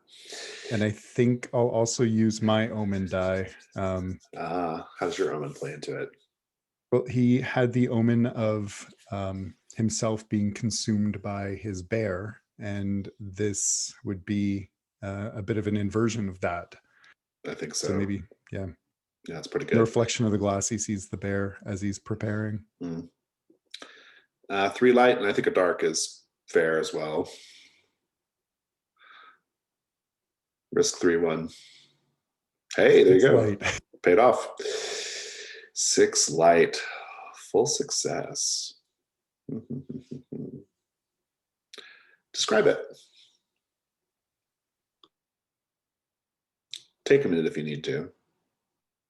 So as he opens up his palm and kind of smears it all over the end of his hammer and calls back to the guards, 1 minute, he looks back up, and instead of the woman, he sees the bear inside, and he feels like this is a bit of an inflection point, but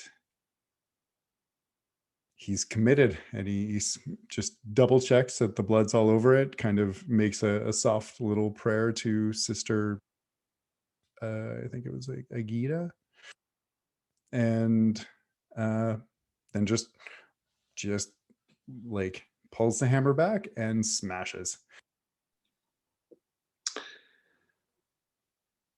I think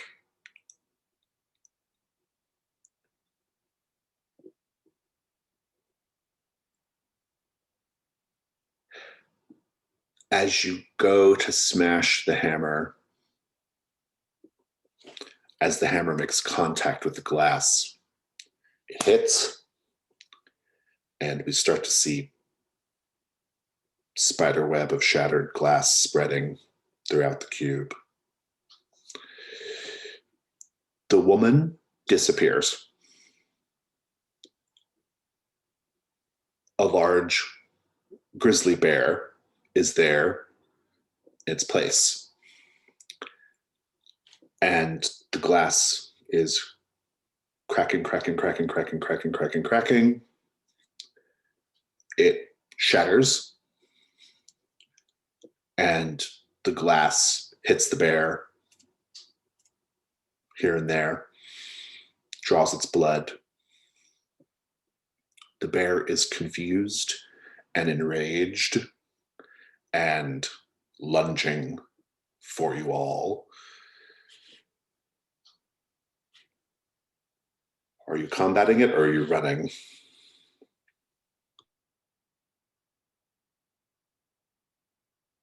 Could Osto attempt to commune with it? I think you're probably too drained from the magic and the transfiguration that took place. I think it's up to one of these 3 if you're not going to combat it. If I touch the glass, will it? Glass is shattered, so. Oh, right. I don't know. What do people want to do? I feel like we grab Osto by the collar and drag him out and let the guards deal with this room. Yeah. Like almost fainting, like grab you by the foot. Like, it'll probably take 3 of us to pull you out. Not the first time you've left a bear just wandering wild in Right. a. We're like, you said 5 minutes. in a You said place. 5 minutes. We were out in 4. Out the door.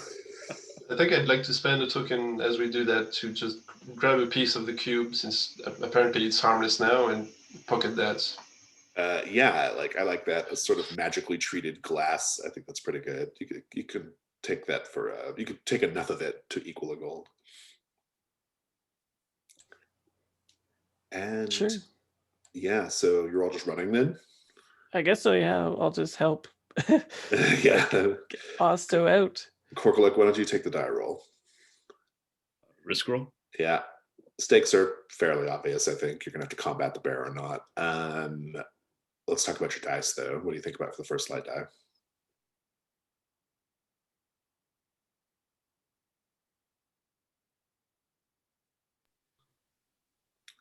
Equipment That I've seen skills.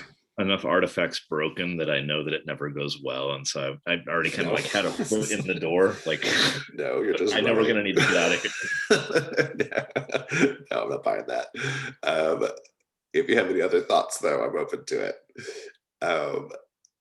It may or may be nothing, to be honest. It might just come down to devil's bargains and dark dice. I could try and throw out some obfuscationary tactics, perhaps. It's Oh, I'm into that. Yeah. So what would you do? Glass reflects light, so a large chunk of this glass kind of jammed at an angle so that the bear is gazing at itself. Oh, nice. Okay, good. Yeah, good. Like the, because there's we described candles. It's a candlelit room, so maybe you do something to kind of trick it or whatever. That's pretty good. Okay, I'll give you that light die. And second light die, devil's bargains. What do we think?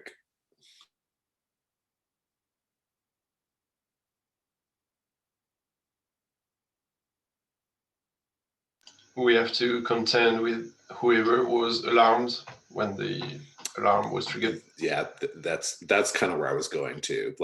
Basically, I'm going to say no matter what, this is causing a stir in the house.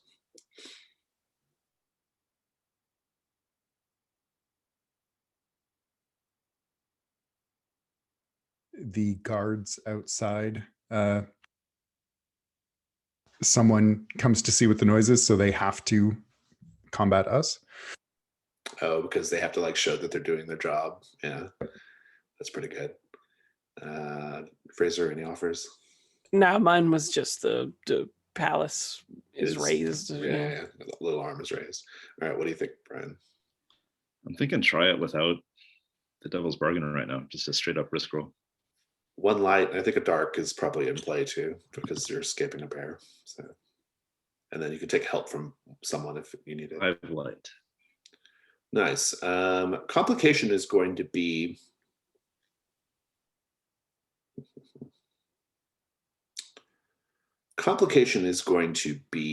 that as you're escaping down the stairs, someone is coming up the stairs to investigate the noise. You can deal with it however you wish, but that's what'll be happening.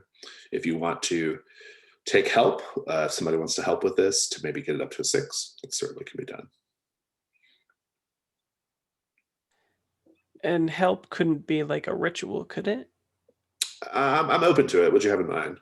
Well, I've got Mirage, so maybe just us looking like guards or something coming out. Okay, sure. Yeah, I'll take it as a help. That's good. If you want to roll /week, if you accept the help, Brian, of course. I'm still a little fuzzy on help mechanics. So do I re-roll the dice? No. So what's going to happen is Ethelinda will roll a light die, and if it's higher, then you get to take that one. If Ethelinda's die matches, if it matches the dark die, her ruin goes up. So got it. I'm so busy trying to get out the door that you do yourself, Ethelinda. If you want to do it, go for it. I'm not going to object. Sure. Might as well try. Hey, there you go. 6. That's what you want. Full success. No complications on the escape, and there was no devil's bargains taken either. So it's a full escape. Go ahead and thank you. Describe it, Corkalik. How does this look? Oh, I'll describe part of it. Ethelinda, be ready to back me up here.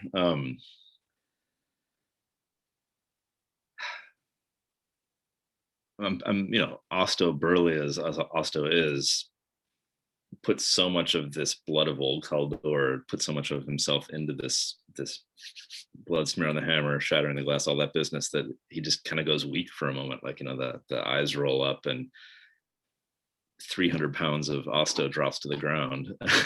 and I'm kind of like, scum, grab him, let's get out of here. And we kind of grab shirt collars and start dragging. And with a foot, I kind of kick a chunk of glass out to distract this bear, sort of just teetering it in a way that it reflects the light.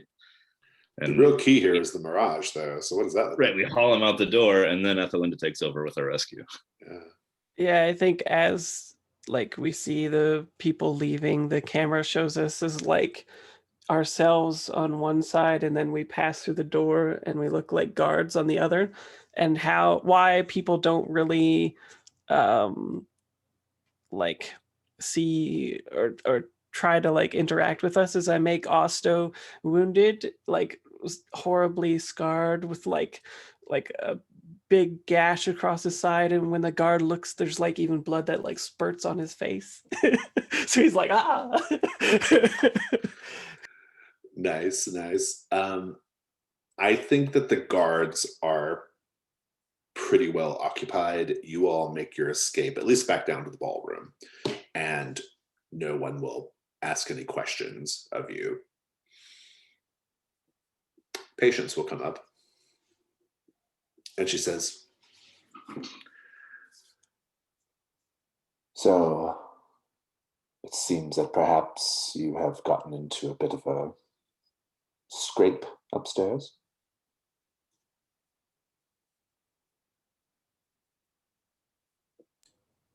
Indeed, but yes, but all in the service of you, mistress. Indeed. Iotho is aware that you have destroyed his toy. I managed to overhear it in the way that I overhear such things. He doesn't know who did it, but he knows it's destroyed, and he's very unhappy. There's a useful bear we can blame it on. Yes, that would explain the growling sounds that were heard moments ago coming from up there.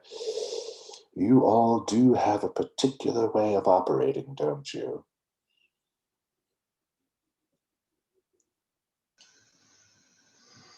Is she as mad as she sounds, or she's not mad. Yeah. She's amused. She's probably amused. Yeah. I'm assuming this is why she adores me so much. She says, "So, are you going to take Iotho up on his offer?" To explore Old Caldor and the trail of his missing party? Old Hombre, yes. I'm sorry, Old Hombre, thank you. It seems trepidatious. This is he's your rival. This is a person who devours beings, and what's to say that it's just a trap? It's not just a trap. Oh, it may well be, but this is no concern of mine. I do think you have done a good job earning his trust, and the more we can do to continue to foster this relationship, the better.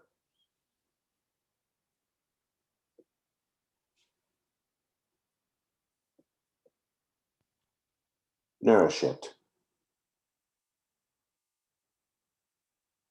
what did you say? She said, nourish the trust. Oh, nourish it. Yes. Miss Davies, is there a way you can outfit us better for this expedition? I'm certain you know Old Hombre more than the rest of us do.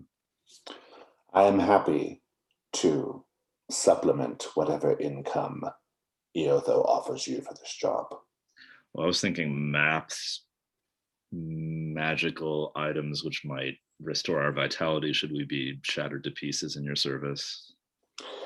I'm afraid my particular interest lies with the sisters and the religion that dominates this world, and that is all post-Old Hombre, post-Old Caldor. The very, very ancient parts of this world hold no interest to me. But I'm not sure I understand what you expect from us. Don't you want us to go on this expedition? I do, but only to stay in Iotho's trust. I think it's time maybe you told us a bit more about your goals with this man. Because once you have earned his trust sufficiently for him to let his guard down, I would have you kill him.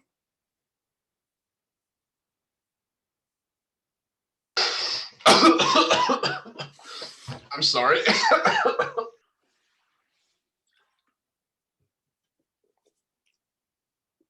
Do you know what that thing was that we destroyed, Patience?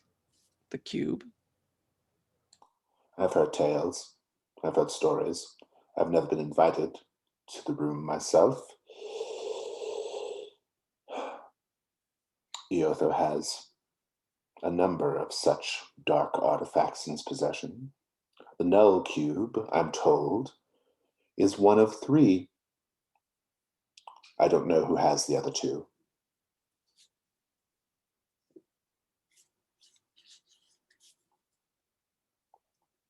Well, I'm certainly glad you don't have any.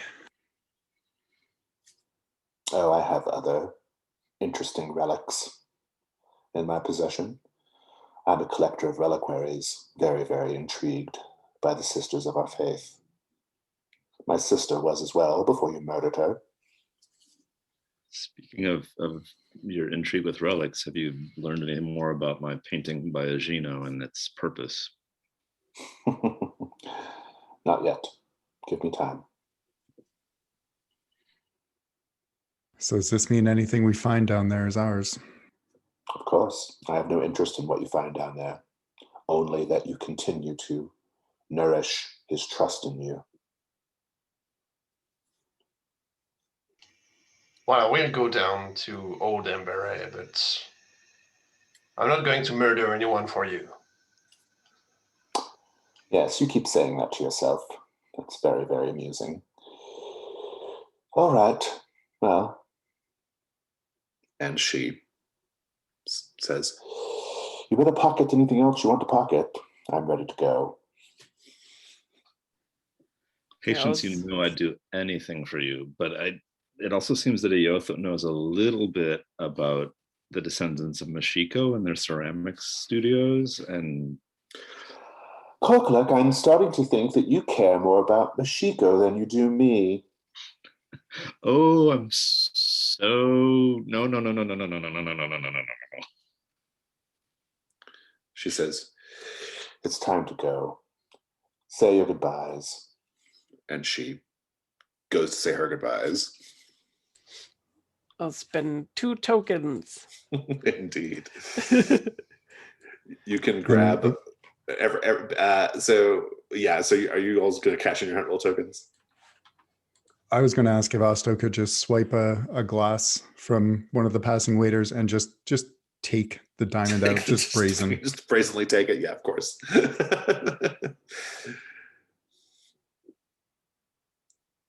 Just a quick gameplay reminder: hunt roll tokens do not carry over. If they will not carry. No, they're going away after this. Yep. All right. So yes. Then yeah, I will also just take gold amount equal to your tokens, and we'll be good. Various baubles and things you pick up. The diamonds were 2 or 1 gold. Those are worth 2. Yeah. I like your brazenness. But it also fits my theme of like, that doesn't care, right? So he's too rich to care. If you have to care about things, then, well, you're probably poor in his opinion. So we shall go to Hearthfire. You can't actually... Hearthfire has to take place in Ombre, sadly. You will not be able to go to your... you still get benefit of household, but it will be whatever digs Patience has put you up in. There, you don't have time. If you're going to go on his mission, you don't have time to go back to Fort Durham or its surrounds. So, but if you all want to, let's just take like a quick 2-minute break, give you a chance to think about Hearthfire, and then we'll go and spend your money. Okay. Let's go to Hearthfire in Umbre. No need So to will be that too mean? burdens. Oh, sorry. Go ahead. Will that mean we can't put any in our horde, or You can? Yeah, you still can, because you'll eventually put it in your horde, right? But things like if you do the healing options that don't require you to spend gold, they'll have to be about Umbre, not somewhere else. Unmark your armor if you need to. I don't think anybody needs to, but if you do, you can do that. And no need to meet burdens. Let's just begin with Scum. How would you like to start with Hearthfire? I will hoard 2 gold out of the 3 I got from the incursion. And I would like to have seen a sign or an omen when I think when Jemmy was torn to pieces, there was something perhaps in the splatter of blood that a shape or something. Yeah, something like that. That told Scum that whatever. And I think he didn't notice it at first, but when the others told him that they were going down to Old Embarrass, it just resonated with him that this thing he saw was like a threat of a monster they were going to face, or I don't know, something. So you consider an omen to be what happened to be what happened to Jemmy. So that's good. A good level of that. Great. Let's go to Korkaluk. What would you like to do for Hearthfire?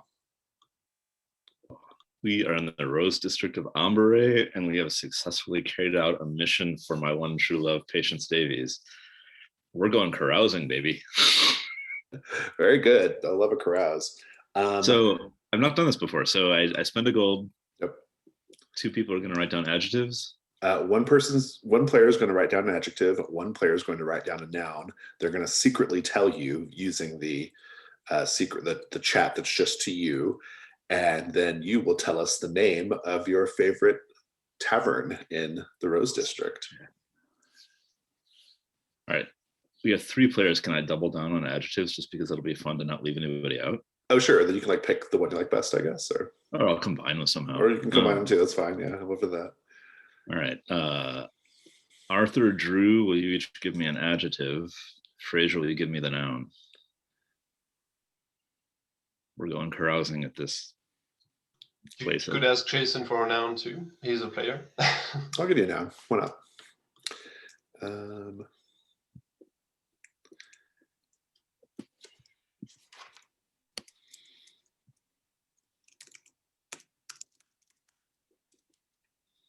Sent. Ooh. All right. Waiting on an adjective from Arthur, I think, yeah.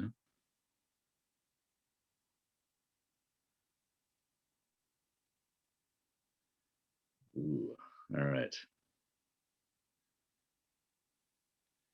Sure, taverns are usually known by 2 names, kind of the adjective noun, but in the Rose District of Ambre, 1 adjective is not good enough. You need to be a little more posh than that.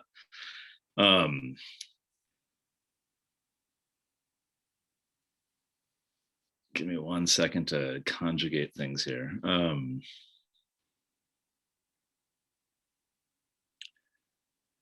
We are at the tavern of the sulking, auspicious Salt Father. I don't know what that means. The sulking and auspicious Salt Father. Good. Love You've it. heard of the salt pig before, that place where you put the salt to crack it open when you're doing the salt bay thing where you sprinkle out your salt in a dramatic way. Sure. You have to be much more brooding, Okay. very, very sulky, and yet with just a little touch of knowing the future, to be that auspicious paternal figure who can sprinkle the salt upon the gourmand delicacies that you're about to consume. This is absurd. I love it. Okay, good. Information. So I do give you some control over what kind of information you get. You can get a weakness for a named monster. You can get something about an upcoming incursion or an upcoming mission. You could learn about a new opportunity. There's really anything or multiple things. I'm just curious what you're curious about. If we're diving into the underworld of Old Ombre, I want a damn map. I like a map. A map is good. Yeah, it's good. Let's just have the scene. We got a few minutes. So at the Salt Father, paint the scene. How is this tavern like nothing you can find in Fort Duran? Oh, well, first I had to straighten my wig, and it's a little amiss. That you're still wearing. Is kind of a little shorter than me, like, no, and kind of like yanks it to the side, like you've got it on wrong. And there's the straightening of the jacket and the stepping in, and I'm here with my friends. Patience Davies sent us, and we like your finest table. I'm definitely like a little out of my class here. Indeed. Everybody else, how is this place different than any place in Fort Duran? I like the idea of them having little pillars of salt set up behind the bar, and they like chip away at different salts to be added to the beverages and food and stuff. Nice. It's good. It's like when you get oh god, the word's escaping me. Like gyros or something, right? Like or like kebabs, but like it's salt. Just scraping the salt off. What about you, Austin? Everything is unlike in Fort Dern, where there's like sawdust and scraps and peanut shells on the floor. There's not a crunch with every step, and he's kind of impressed at how this is fancy digs. He kind of holds his back a little straighter. No Texas Roadhouse decor. It's good. What do you think, Scub? I think there is a distinct lack of loud and smelly drunkards sleeping on the tables and at the bar. Good. I'll add that, like, instead of ale, people are drinking like cordials. Like, it's that kind of place, right? Mm-hmm. Good. So I like this a lot. I'll throw in a set goal. Why not? Find the barkeep's hidden treasure stash. So,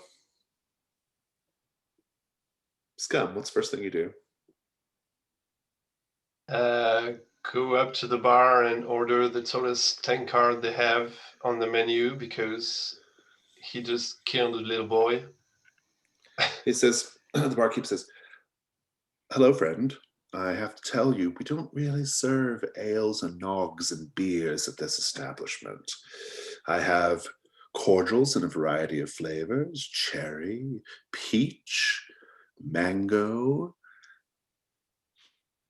No, you're muted. Oh, I will have whatever is strongest on the menu. Very good. And he goes and he gets you like the tiniest little, tiny, almost thimble glass of cordial. And leave the bottle. He says, "Friend, I don't think you can afford the bottle." Can I spend my gold to carouse as well? you can just take the bottle. I'm okay with it. He'll put the bottle down and he'll say, "Well, you will get people's attention if you're just walking around with a bottle of this." He takes your silver and sends you on your way. What do you do, Osto, when you first get there? I think Osto will kind of bump into someone and say, "Oh, I'm sorry," and then as a way to try and smooth over, he'll go, and you're dressed very hirsutely today. You look great." And this fellow, is it a fellow or a woman? A woman. She turns to you and she slaps you. Like, how dare you? Slap. Oh, I'm sorry. She stomps off. I may be confused about something. And yeah. Ethelinda, what do you do when you first get there? I buy a drink for someone interesting at the bar. Whoever looks the most interesting. I think you will find there's a dandy there. He has like a tall kind of like velvet hat and wearing a waistcoat and a long-tailed coat, all in sort of like very flashy jewel tone colors. And he'll look at you and he'll say, "There is nothing in this world so fascinating as an older woman." That's true. We are faceted like a diamond. I can tell just by looking at you. You have depths of knowledge and experience. I think I'm already starting to find him annoying, so I order a drink right away. And I'm like, let's get some booze into you. Indeed. Well, Corkalook, what about you? How do you get going here? A quick question for Arthur. Arthur, what flavor of bottle did you just take away? What's the bottle of booze you just... Yeah, what kind of cordial? Why don't you tell me, because Scum really doesn't care about flavor right now. Goodness. I think it's a raisin cordial. A raisin cordial, all right. So I will kind of do that sort of sliding Incredibly elbow on the sweet. bar, leaning in thing, and be like to the barkeep, like, thanks for accommodating my friend. He has a taste for raisins that is hard to meet. And the barkeep looks over at Ethelinda and says, "Well, I mean, place is filled with shriveled up things today, so this makes sense." And you seem to have a taste yourself, sir. Sorry, it's been a long day, and sometimes my tongue gets away from me. What do you do to unwind? I don't have much time to unwind, I'm afraid. The liquor must flow. I'm fairly facile at pouring here, and I do like a little wrist spin that humans can't do with my little mannequin wrists. And I could tend the bar for you for a moment if you need to go talk with my friends. What an interesting idea, he says. Sure, why not? And I should take your time. He'll pour himself a drink, and he'll go and chat folks up in the bar, keeping an eye on you, of course. I will dutifully bartend. Somebody else is going to have to do the subterfuge here. If there's any, or you could just get your information and go. I definitely just bump into him so that he spills his stuff all over him. Who, the dandy? No, the bartender who called me shriveled. Oh. I don't think he said that in your earshot. Okay. Well, sorry, I thought you gave us a temporary set goal of finding the barkeep's hidden treasure, so I was kind of working towards that. Oh yeah, you definitely can be doing that. Yeah, absolutely. So the information, you'll come by the information because you've paid your gold. You're going to get it. You're going to get your map. That'll happen. I'm curious if you are interested in exploring the set goal of finding the barkeep's treasure. I'm open to that as well. How do you think you're going to get the map? Who here? Tell me who the character is who's going to have this information.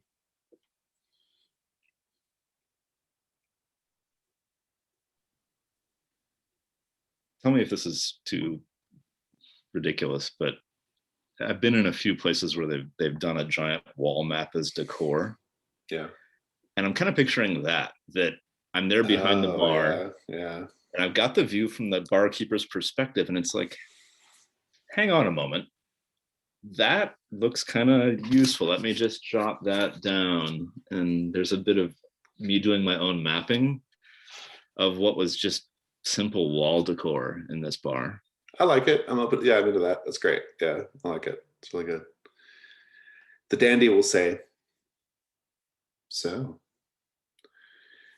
here's to us, Ethelinda. Oh yeah, and I'll drink him as like off the table basically, or try to, I suppose. Or under the table, right? Right, whatever the saying is. It's under the table. He'll be like, my goodness, you're putting that away awfully fast. But if you're, as long as you're paying, I'm drinking. I've had a day, sir, a day. Haven't we all? I've had a lifetime. You must have had a huge lifetime.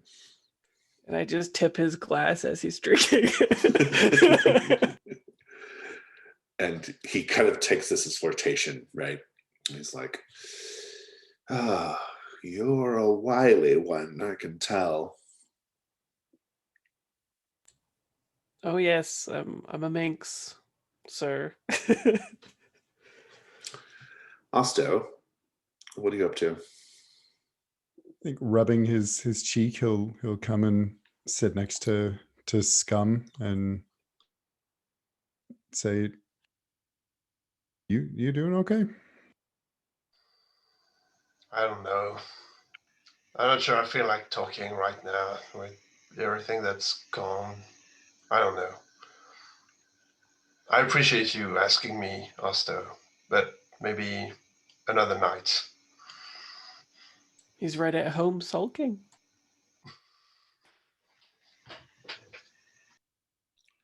Fair enough. Some will say, you look like you could use some salt on your food. Very good. So what of this treasure? I mean, you all don't necessarily know about it. This is out of character information. But I'm curious, how would you maybe go about trying to case the joint for something more lucrative than just information, if you wish to? Maybe the bartender inadvertently gives away its position, like he's always checking on it or looking at a specific location, or... If you're keeping an eye on the bartender, do a hunt roll. Sure. I don't think anything would help me. I prophesize that he'll tells me. So it'd be hunt 1. 2. Not good. Not good indeed. You are all enjoying your cordial and enjoying your quite salty food. All the salts taste the same, by the way. It doesn't matter which one you get put on it.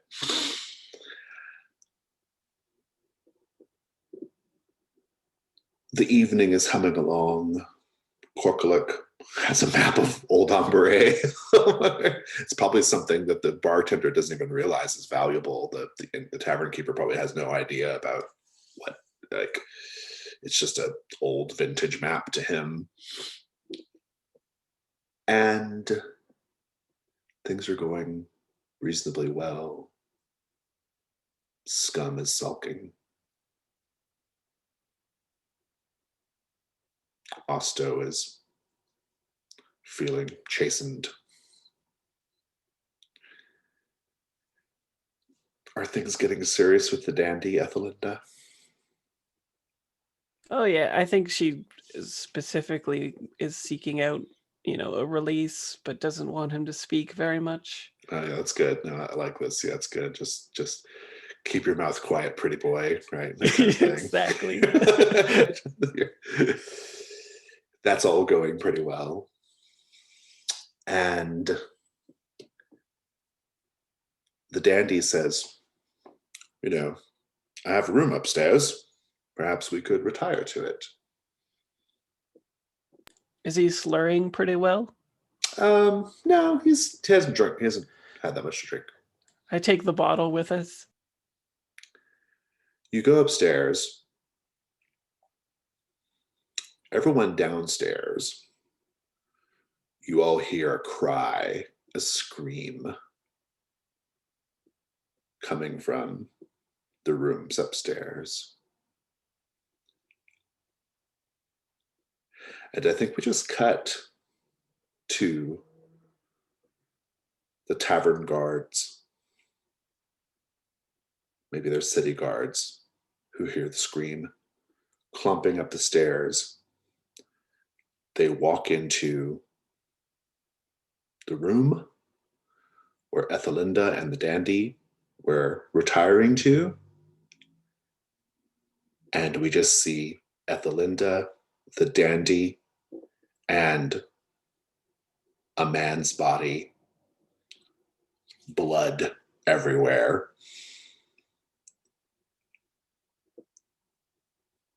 And I think we'll pick it up, including Hearthfire, next week.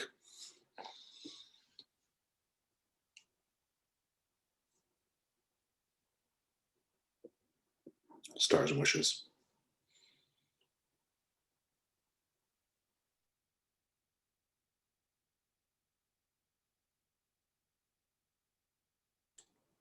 I really liked the party, and I thought everybody was pretty on the ball for doing stuff that was interesting and funny and like on brand for the party. Star for the null cube, because I knew exactly what was going to happen. If I didn't want to say anything, I was like, oh shit, I've seen this before. And if it works the same way, then I know it'll happen. And then it did. So that was quite fun for me. And star for the wig, Brian. And the mask. And the mask, yes. Wish for, I don't know, everything's going pretty well. The only thing I wish for, I think, is just the stuff that I have planned with Hearthfire, which I'll keep a secret. We'll continue Hearthfire next week. Yeah. We'll be in the middle of it. So just know that I have something planned that's cool. Very good. Very good. I couldn't resist a sort of a tavern scene, so had to do it. Any other stars and wishes? Who wants to go next? Star for me for Korkaluk for, well, I was trying to do kind of go around the obvious way of getting the dude's trust. Korkaluk just goes and talks to him. That worked out pretty well. Also stars for, the dissolution of Jemmy. Was not expecting that. I was not familiar with the glass cubes, so that was a moment. Wishes, I kind of have a hope that the lady that they possibly saved makes an appearance, maybe. See how that happened. Oh yeah. This might be the kind of place she'd end up in, right? So yeah, could be. Who is that? The woman who was in the cube that was swapped out with the bear, basically. I think that's me. I'll say stars for I really enjoyed the party scene. The party part of this was great. I was happy that my freestyle worked as well as it did. I thought about it a little bit ahead of time, but I didn't really write anything down or plan anything. So it was fun to just sort of to be reminded that I don't need an incursion to like make a good session happen. So, but I do still have this ability, so that's for me. I feel good with that. I liked everyone just did a really good job with like taking chances, really getting into the investigation aspect of the party, kind of pushing into those places that were, I mean, like a conversation with Iotho was. It was not dangerous, but it definitely was maybe, I think that happened like so. There was a suddenness to it that I think, and Korkaluk was kind of like it was kind of like a sort of, oh crap, it's just me, kind of thing. And so that was kind of fun to that Brian leaned into that and did that. But I thought everybody did a great job. I mean, there was just a lot of good social encounter type stuff, just chatting with people, just even little small conversations like that sort of the son of the carpenter who like made it big. Like that just felt like such a good moment because that character was so oblivious to like genuine work and need and want, and yet to some degree like Scum has to want that for his children, right? Like it can't, it's not a completely foreign thing that the guy was proposing. So like all that stuff was really, really great to me. I thought the themes came out great. Wishes, this little cliffhanger could be something or it could be nothing. I mean, I'm imagining it's going to be like the dandy is framed for a crime and maybe he has to be exonerated. Maybe that's the way you all get involved in this. Or maybe not. Maybe you just choose to leave him to his fate. But I like kind of where that's going. So it could be fun. So I'm just excited to see how that turns out. And I do want to finish Hearthfire as well. So those are my stars and wishes. I've got a couple of stars. Jason, once again, your sound effects are top notch. The sound effect of the null cube was gross in the right way. I was really impressed by how the omens worked out. The omens from Hearthfire, the last session, coming back this session, they were just pitch perfect. So super impressed by that. Ethelinda agedly walking down the stairs like, I need your help, security guard. Come with me. Oh no, I'm so frail. It was perfect. Loved Arthur's goblin etymology of the significance of dar, meaning ember. And then like it felt like it was the next sentence, also talking about destruction and distracting as essentially the same word. I love the etymology that we got into. Yeah, it's fabulous. Any wishes? I had too many stars. There's no room for wishes. Okay, fair enough. I don't know who still has to go, but same as Brian. I have so many stars for this session that I can't just tell them all. I thought everyone was doing great role play. I like that we had a much more social incursion. It was very fun to see all the little interactions. And I think my last star would be the fact that you introduced a set goal in Hearthfire bits. That was surprising, but I think it makes sense in a way to really have this particular moment when you're carousing, but make it a scene. I think it was very on point. I'm going to make the murder a set goal too. I'll probably be like, it'll probably be something like exonerate the dandy or something like that. Prove he didn't do it. Yeah. Just it has this sort of side quest feeling, and it's it's a little bit unexpected coming from Trophy Goal, but I like it.